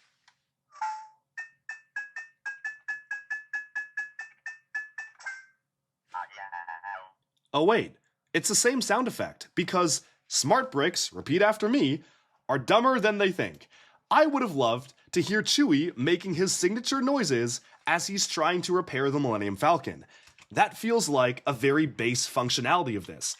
The repair function of the smart bricks is maybe also the least interesting function. It just makes a sound. It just makes a sound effect, and that is it. But at a bare minimum, I would have imagined that the characters would actually make the sounds that I would expect them to make. But clearly, that expectation is too much for smart bricks. And speaking of making sounds that you would expect characters to make, let's hear what all the minifigs sound like, starting with Han Solo, with iconic lines such as, Iconic. Thank you, Han. Let's see your C-3PO. Same exact line. Little higher pitched, slightly more robotic. Let's hear Luke.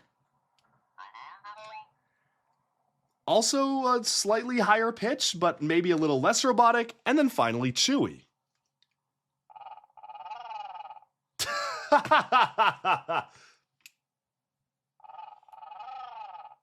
That's all he does? He has one sound! Can you make him do any other sound? I bet I can make him do one other sound if he's piloting the Millennium Falcon and you crash it. That is one functionality I didn't showcase. But still, that is hilarious that he only makes one sound effect. I'm gonna do this just to hear what it sounds like to crash a Millennium Falcon while Chewie is piloting it.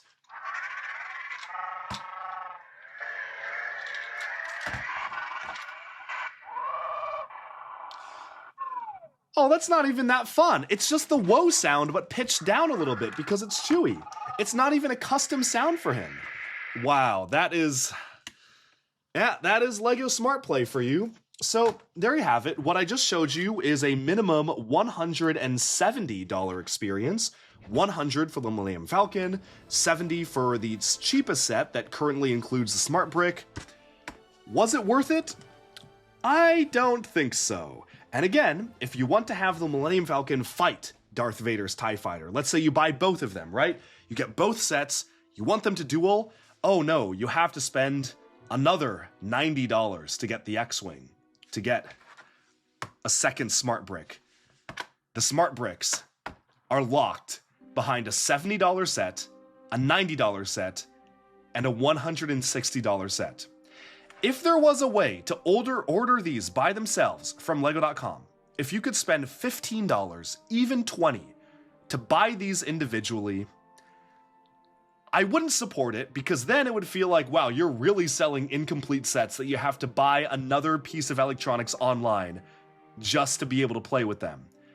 But at least then I would say, okay, if it's like $120, $125 to do all the lights and sounds with everything, maybe. That's still a stretch. But again, this set is $100 and doesn't come with Smart Bricks. This is not an electronic toy. Even though the box markets it as such, it calls these smart figures, I wouldn't call them smart. I would call them glorified NFC figures. You know, they have copper wire coiled inside of them, and that tells the bricks which character is what. That's all they are. It's all they're ever going to be. And for $100 for this seems mighty unreasonable. And again, I will say that what I said at the beginning of the video is also true at the beginning of this review. This probably has one of the best values out of any of the other Smart Play sets. And I think that just goes to show how bad it is. We are this abysmal in LEGO pricing land that this set feels like, you know what, $100 might not be that bad. But then again, you put it in your hands and it's, I mean, I've eaten bigger hamburgers than this. I have literally eaten larger burgers than this. Duck Bricks does eat a lot, but I've held bigger hamburgers in my hand, and it is so scaled down. It is, again, barely bigger than the midi scale Millennium Falcon, not designed for minifigures. And for $100, I mean, man, that's something. Let's wrap this up and talk about price. Alright, so now that you have seen all of the sets, from the $40 set, the entry point being $40 for this, to the largest set, $160 for the Throne Room, Duel, and A-Wing, I want to zoom out and talk a little bit about Smart Play's value. Because this is one of the worst parts of Smart Play to me. It's the thing that bothers me quite a lot, and it's the thing that I feel is going to kill Smart Play. I hope Smart Play is killed before it touches my beloved Ninjago. The day that we get a Smart Play Ninjago set is the day that Duck Bricks becomes like Mega Bloks Bricks. You know, it's like I crash out. I'm gonna crash out if we get a Ninjago Smart Play set. But recentering the discussion, let's talk about value, right? I'm gonna run through all the prices one more time. 215 pieces one smart minifigure, one dumb minifigure, and a gonk droid. 215 pieces, 40 United States dollars, 40 euros, right? Just keep that in mind, $40. Okay? We have Darth Vader's TIE Fighter with Smart Brick, with Darth Vader, Smart Darth Vader, with a dumb Rebel Trooper, 473 pieces, $70. Obviously, price per part is not everything. I understand that. There are very little pieces in sets, there are very big pieces. There are single pieces like the Smart Brick, which undoubtedly are very expensive to put in a set. I get that. I'm just outlining right now the plain facts of value. $70, okay?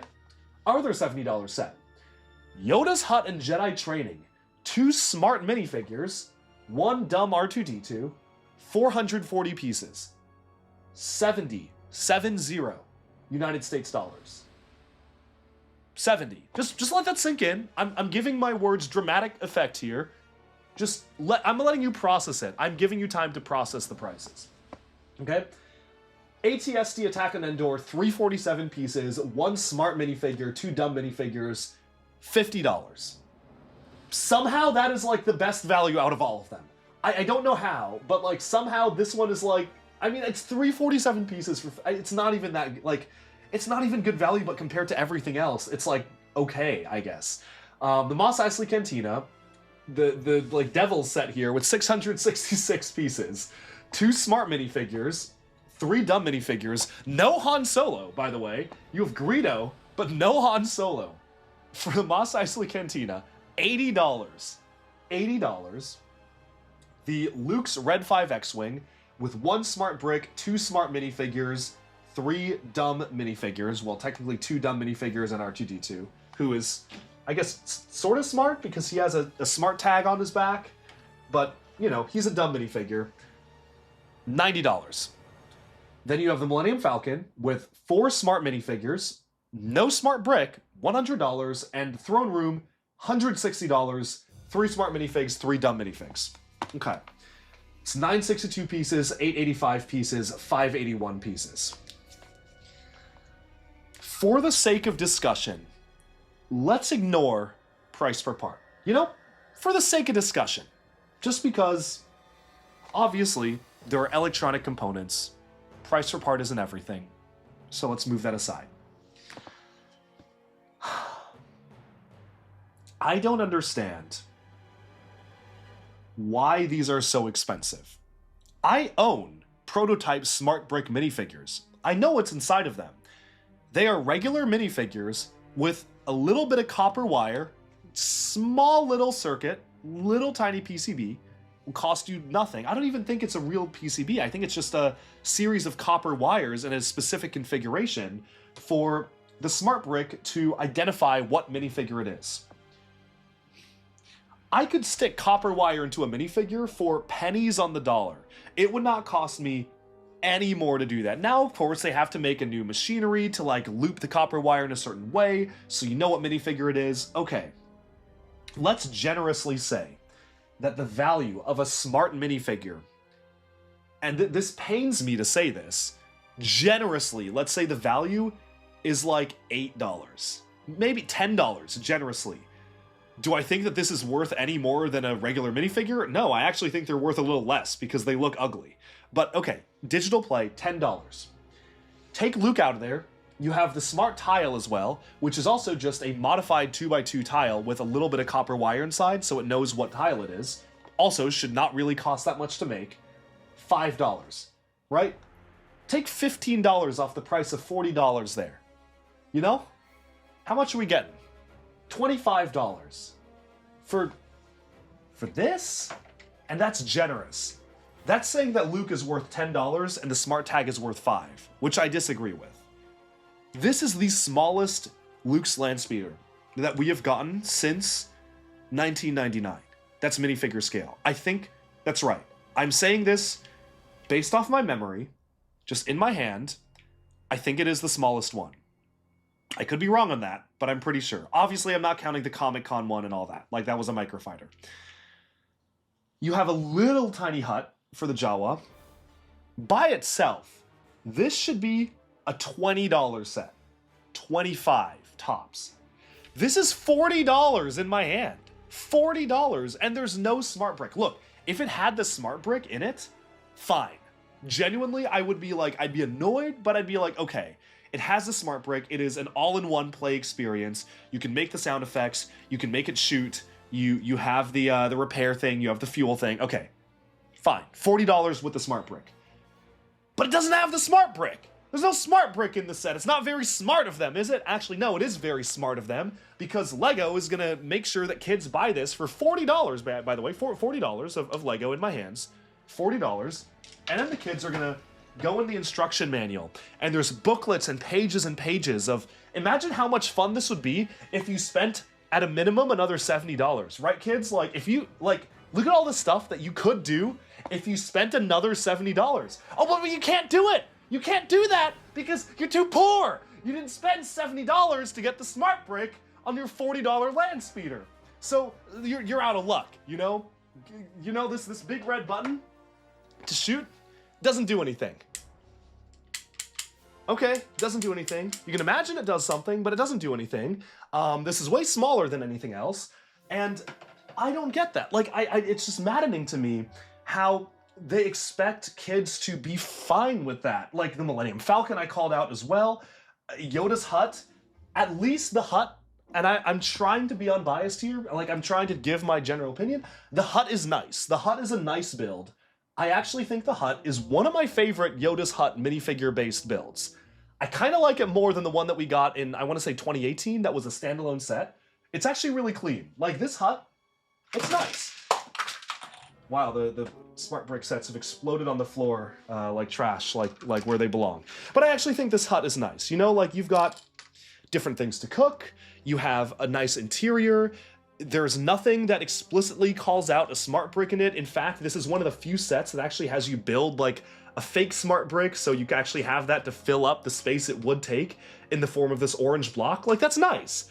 The sets don't all do that, and I would argue that this is probably the one set they didn't need to do that. You could have just put the bucket on the tile there, but that's nice. Like, this is a nice build.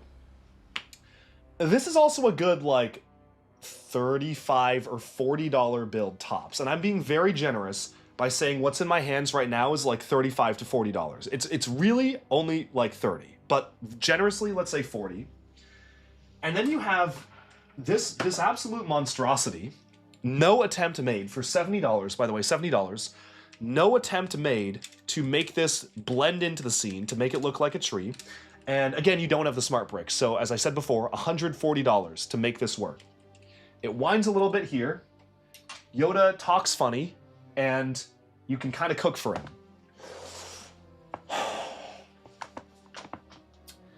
That is not what I would call a fun experience for kids. And I actually kind of get it. Like a smart brick X-Wing, okay. It flies around, it makes a shooting sound, I can't deny, that's kind of fun. The TIE Fighter, sure. Even the Millennium Falcon, okay. This set, though, did not need a smart brick. The smart brick adds nothing to this set. It lets you cook for Yoda, which is very boring. It's like, that is an uninteresting thing to do. Cooking stew for Yoda, and it lets you do whatever this is, which is also like ugly, janky, and like boring. Like it's like, it's not fun. It's just not fun. And fun is objective. You know, I find a lot of things fun that people don't. People find a lot of things fun that I don't. But I think that I'm trying to be as impartial as possible by saying that I don't know why this set exists. This is a poor candidate for smart play.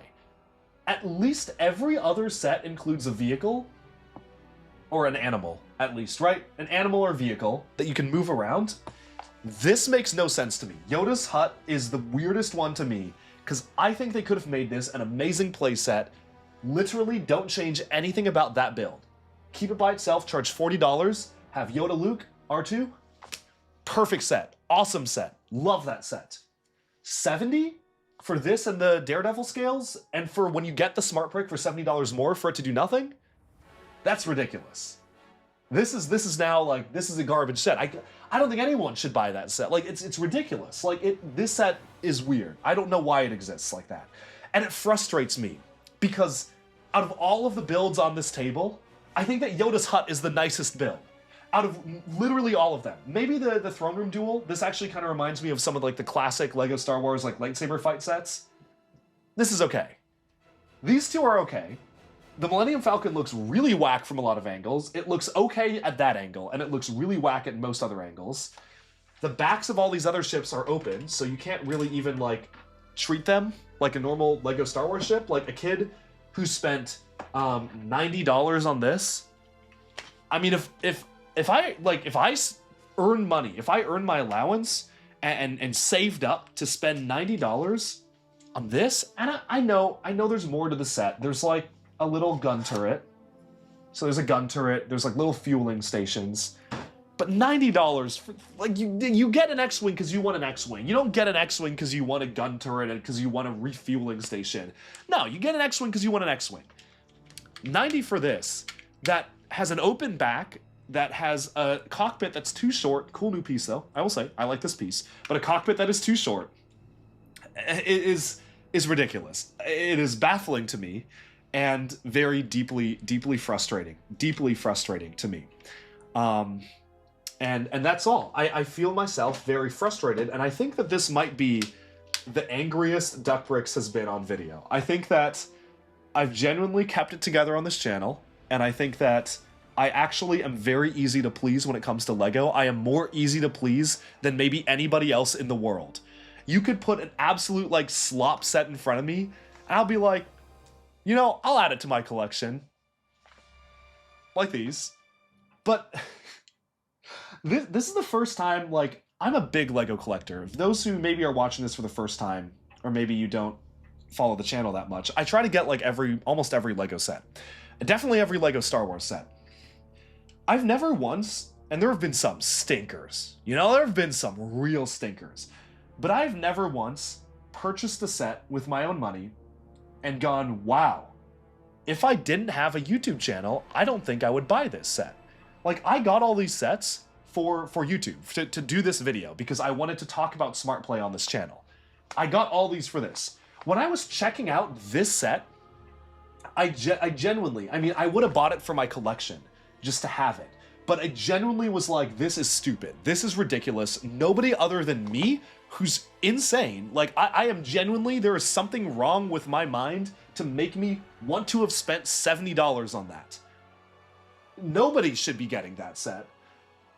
I would argue that the Cantina is maybe worse, because, I mean, it's not worse. It's hard to be worse than that. At least the Cantina, when you put the Smart Brick in, plays like the Cantina band music, sort of, that you can barely hear over the rattling of the function. But it plays the music, so that's something. But it doesn't have Han Solo, and it's like, how much more expensive? The 666 pieces, Cantina's what, $90?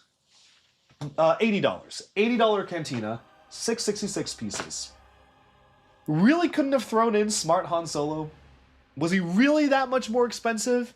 You couldn't put him in both the Falcon and the Cantina? It is maybe our very first Cantina ever without Han Solo. I actually think it is. It's our very first Cantina ever without Han Solo. With Greedo, but no Han Solo. That's really greedy of LEGO. I gotta say, that's very greedy of LEGO. Because if you want to recreate the Han shooting Greedo scene, you spend $80 for this, $100 to get Han, $70 for the Smart Brick. You need to buy these 3 sets to recreate, and I say recreate with a massive like recreate in the loosest sense of the word, to recreate one of the most iconic scenes in Star Wars history. You need to buy 3 different sets, and then when you sit down to recreate it, it is the most unexciting thing ever, because they just kind of mumble at each other constantly. They don't stop constantly talking to each other, and then you can use a little lever on the back of the set to knock one of them off the chair, which is fun. But I didn't need the Smart Brick to have fun doing that. I would have had a lot more fun. I actually think as a kid, I would have had a lot more fun putting Greedo down, saying McClunky myself. You know, part of the fun of playing is making the sound effects yourself, and that's a whole separate conversation. But you could put Greedo down, put Han Solo down, you say McClunky, Han Solo shoots him, you get Greedo out of there. That's fun. I don't need the smart brick to have them like mumble gibberish to each other to do that and to have fun. And that's why it's very frustrating. I think that this video is wrapping on long enough already. This is a long rant. This is an unformatted rant, and I may go back and I may do a more streamlined and scripted video about Smart Play because I have so much more to say, and I think I will have more to say when the Pokemon sets come out too, because I think that will change a lot of this.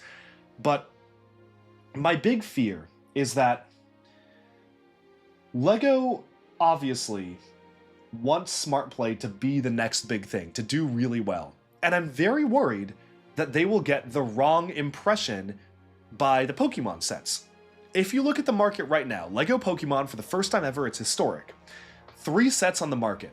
They're all 18 plus. They're all made specifically and explicitly for adults.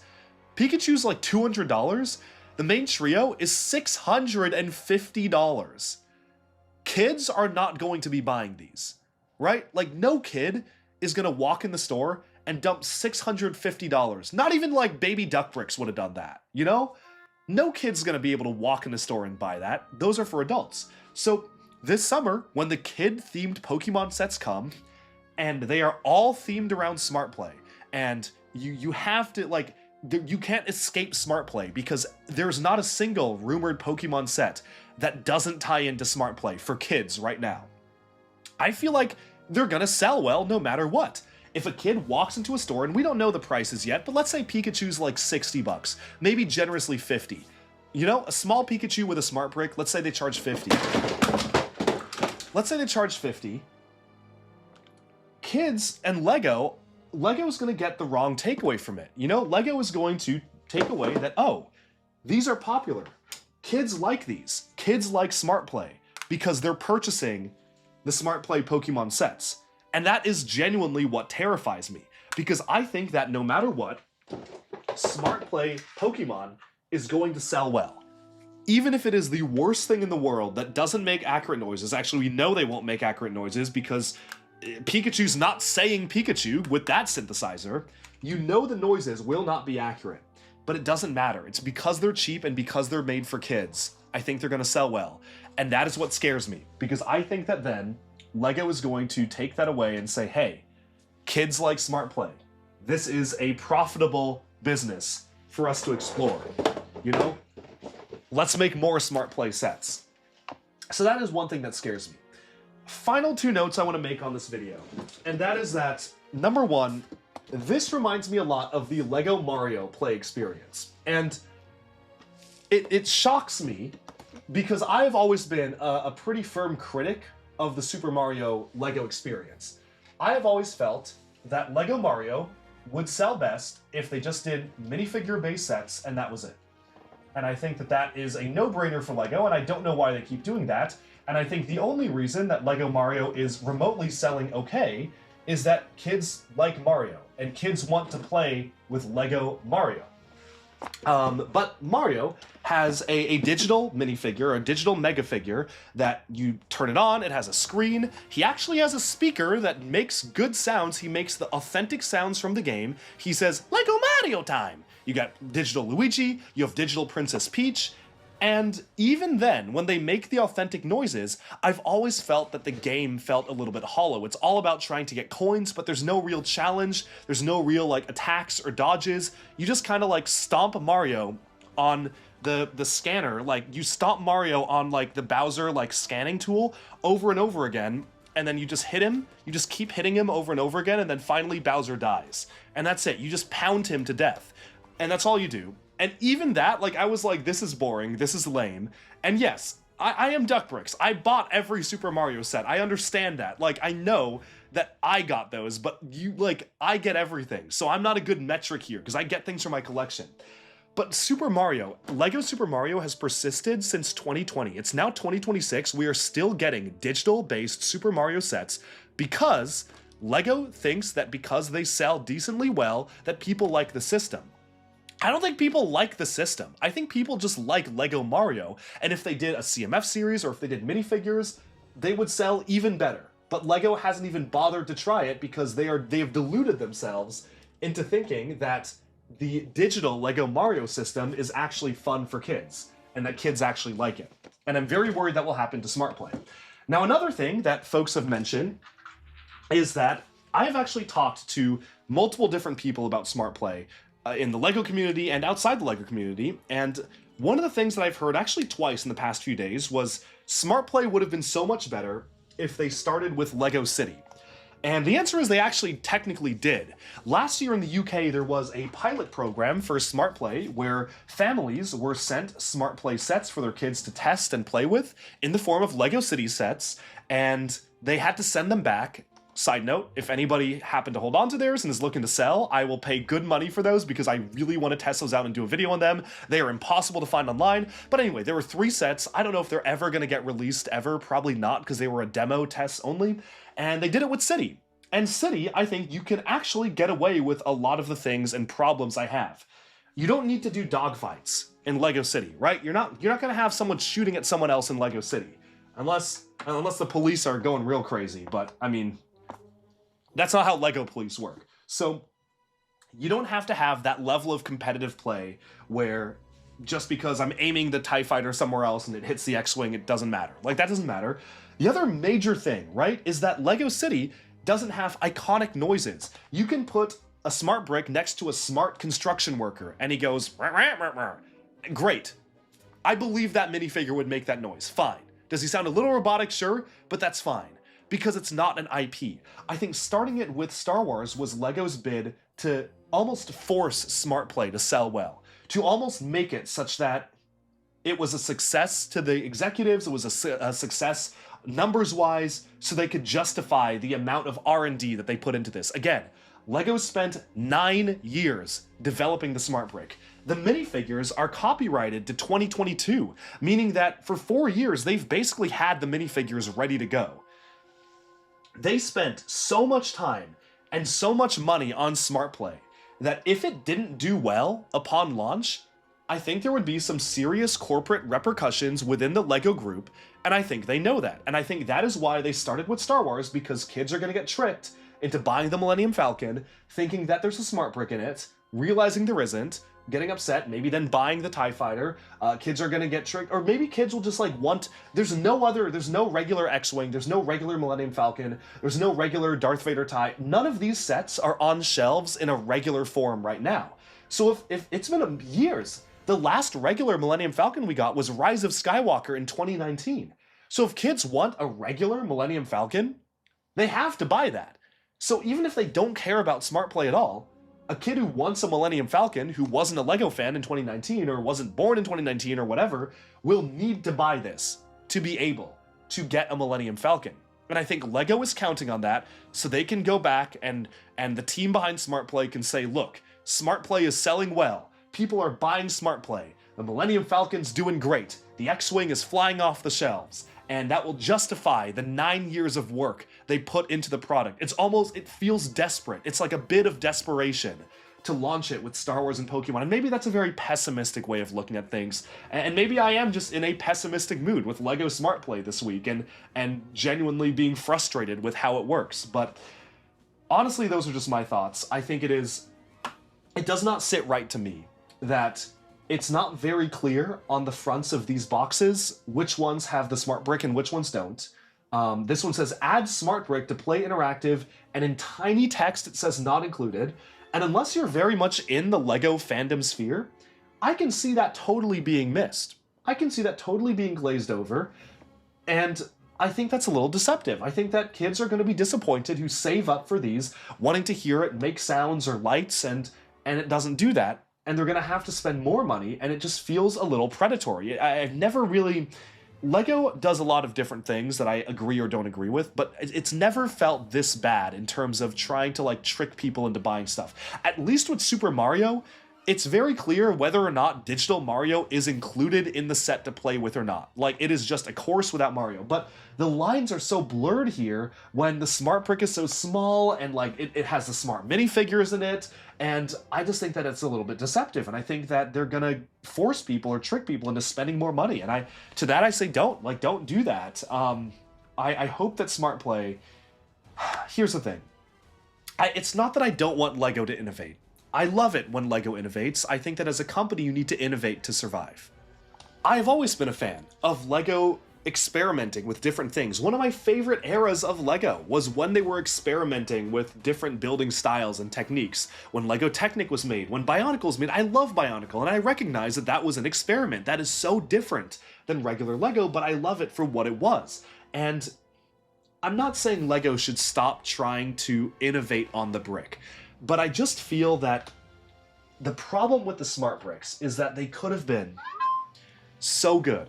There is so much potential here. And there's just a little few things they needed to tweak.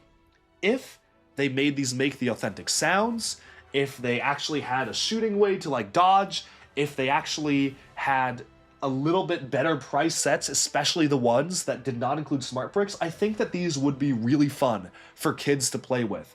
And while I don't have kids, and I don't have access to a lot of kids easily, I do have the closest possible thing, which are my roommates at my apartment. And there was genuinely, and I will say this positively, there was a point playing with these last night that we all just kind of devolved into just laughing and shouting and playing like we were kids again with the smart bricks. And I'm very glad that I was able to capture that. Like, I think that the smart bricks do have that potential. And it was really fun for a few minutes when we thought we had to like actually aim at each other. And maybe we're just very competitive, and when we realized that we didn't have to aim at each other, a lot of the fun disappeared. And not all kids are going to be like that. Some kids will just pretend. You know, they'll just pretend that aiming matters, and they'll pretend that they have to be pointing in the right direction. But kids with those imaginations who are willing to pretend don't need smart bricks to do that. They can just make the noises with their mouths and play with their friends and pretend that they're shooting at each other. And the level of money that you need to spend to add that feature in is not commensurate to the play value and play experience that the smart bricks provide. That is the real problem I have with smart bricks, and it is more obvious with some sets than others. The level of play that I get out of Yoda's Hut in Jedi Training by spending a minimum of $70 to add a smart brick to it is not commensurate to the money I spent on both the set by itself and the money I spent to get a smart brick. The closest thing to genuine, real value and fun I got was when I was dueling one spaceship versus another. And you know what I think they should have done? Put 2 smart bricks in a battle set. Put both the TIE Fighter and the X-Wing in one set, 2 smart bricks, $100. Just include Luke, R2, Vader, 2 smart bricks, both ships, nothing extra. $100. And I get the extra parts. I get, oh, but you need the blue parts to fuel it, and you need the green parts to do repairs. But they don't do it, like, doing repairs would only matter if in the middle of a fight, you could, like, dock your ship into some sort of repair platform and then do repairs and get health back. Repairs don't give you health back. Repairs entail holding up a green brick or anything green to the sensor, and then it makes a repairing noise. That's all it does. There is no game, there is no actual interactivity, there is just sound effects when you hold up a certain color to the light. And that feels so cheap. This is not innovative technology. I could have programmed. I'm not smart, all I do is talk. I studied electrical engineering as one of my majors in college, and as a freshman, as a college freshman, I can say with certainty, I could have programmed a PCB to recognize color and play a certain sound based on that color, which at the end of the day is what 99.9% of the actual play in Smart Play is. It's holding a color up to the light and it makes a sound effect, or holding a minifigure up to the light and it makes a sound effect. And it just feels horrifically misguided. Now, here's the thing. If they put these in, let's say, city sets, or Pokemon changes my mind completely and it's a lot of fun and they make more authentic noises, I am open to having my mind change. You know, I am open to being malleable here, but I have had such a genuinely negative and almost like laughably bad experience with the whole Smart Play rollout, and finally getting them in my hands and being even more disappointed with how they function, that it is hard not to be a Smart Play doomer in this video. It is hard. Like, this is doomsday right here. Like, this is if Lego pivots to focusing on this, which they won't, this is, I think people who like say, oh my gosh, this is a sign that like Lego is gonna dedicate all their time into smart bricks and it's so over and Lego's cooked. Like, this is just an experiment. I think this is an experiment for Lego to try out, are these viable as toys and as products? And I just hope that they take away the right lesson and realize that these are not viable, or at the very least need a lot of reworking before they are ready to be at the level in which that Lego markets them to be. They are marketed as an authentic play experience, to hear sound effects, to have lights, to be able to battle with your friends. And out of all those things, the only thing that's accurate of what I just said is that they light up, but the lights aren't even fully right. Like, the lightsaber duel. One of them should be green, one of them should be red. Nope, doesn't do that. They just do different colors. It's not even the right lightsaber colors. And you know why? It's because they can't tell whose saber is who. The lightsaber tile is the same as the one in the Millennium Falcon. And that's lightsaber training. So it's just save costs. That is a cost-cutting measure to save costs. They didn't make a custom smart play tile here. They shared it with the two sets. So they can't make the lightsaber light up the right color because they don't know if it should be green, red, or blue. And it's stuff like that. That's like, if you're gonna charge this much and you're gonna make digital integration, why not go all the way? You know? At least make it accurate, at least make it work. I've spent enough time rambling about smart play already. I am sure you are all tired of hearing me talk and rant about smart play, and I will end this with a little bit of positivity and say that, at the very least, I do think that there's potential in the builds here to be modified into good builds. I like the way that this looks. The TIE Fighter looks from the front. Cover up the back, it's probably okay. The X-Wing, you get a cool new windscreen piece. Doesn't fit the X-Wing, but you can make it for other starships. Even the Millennium Falcon kind of looks okay on its own from some angles. The dueling, right? The throne room duel, take away the smart play, and this is just a fun duel set. That reminds me of the old duel sets, like the duel on Mustafar. There's good things to be found here in the Yoda's Hut build. As much as I've dogged on the set today, the Yoda's Hut build is nice. It's not all bad, but for what you pay and for what you get, I think these smart bricks, contrary to what's printed on the side of the bricks and on the side of the minifigures, I think they belong in the trash. That's all. Let me know what you think of smart play down in the comments. Do you agree or disagree? Thank you so much for watching, and stay tuned for even more LEGO news, reviews, discussion, and analyses coming your way very soon. Bye for now.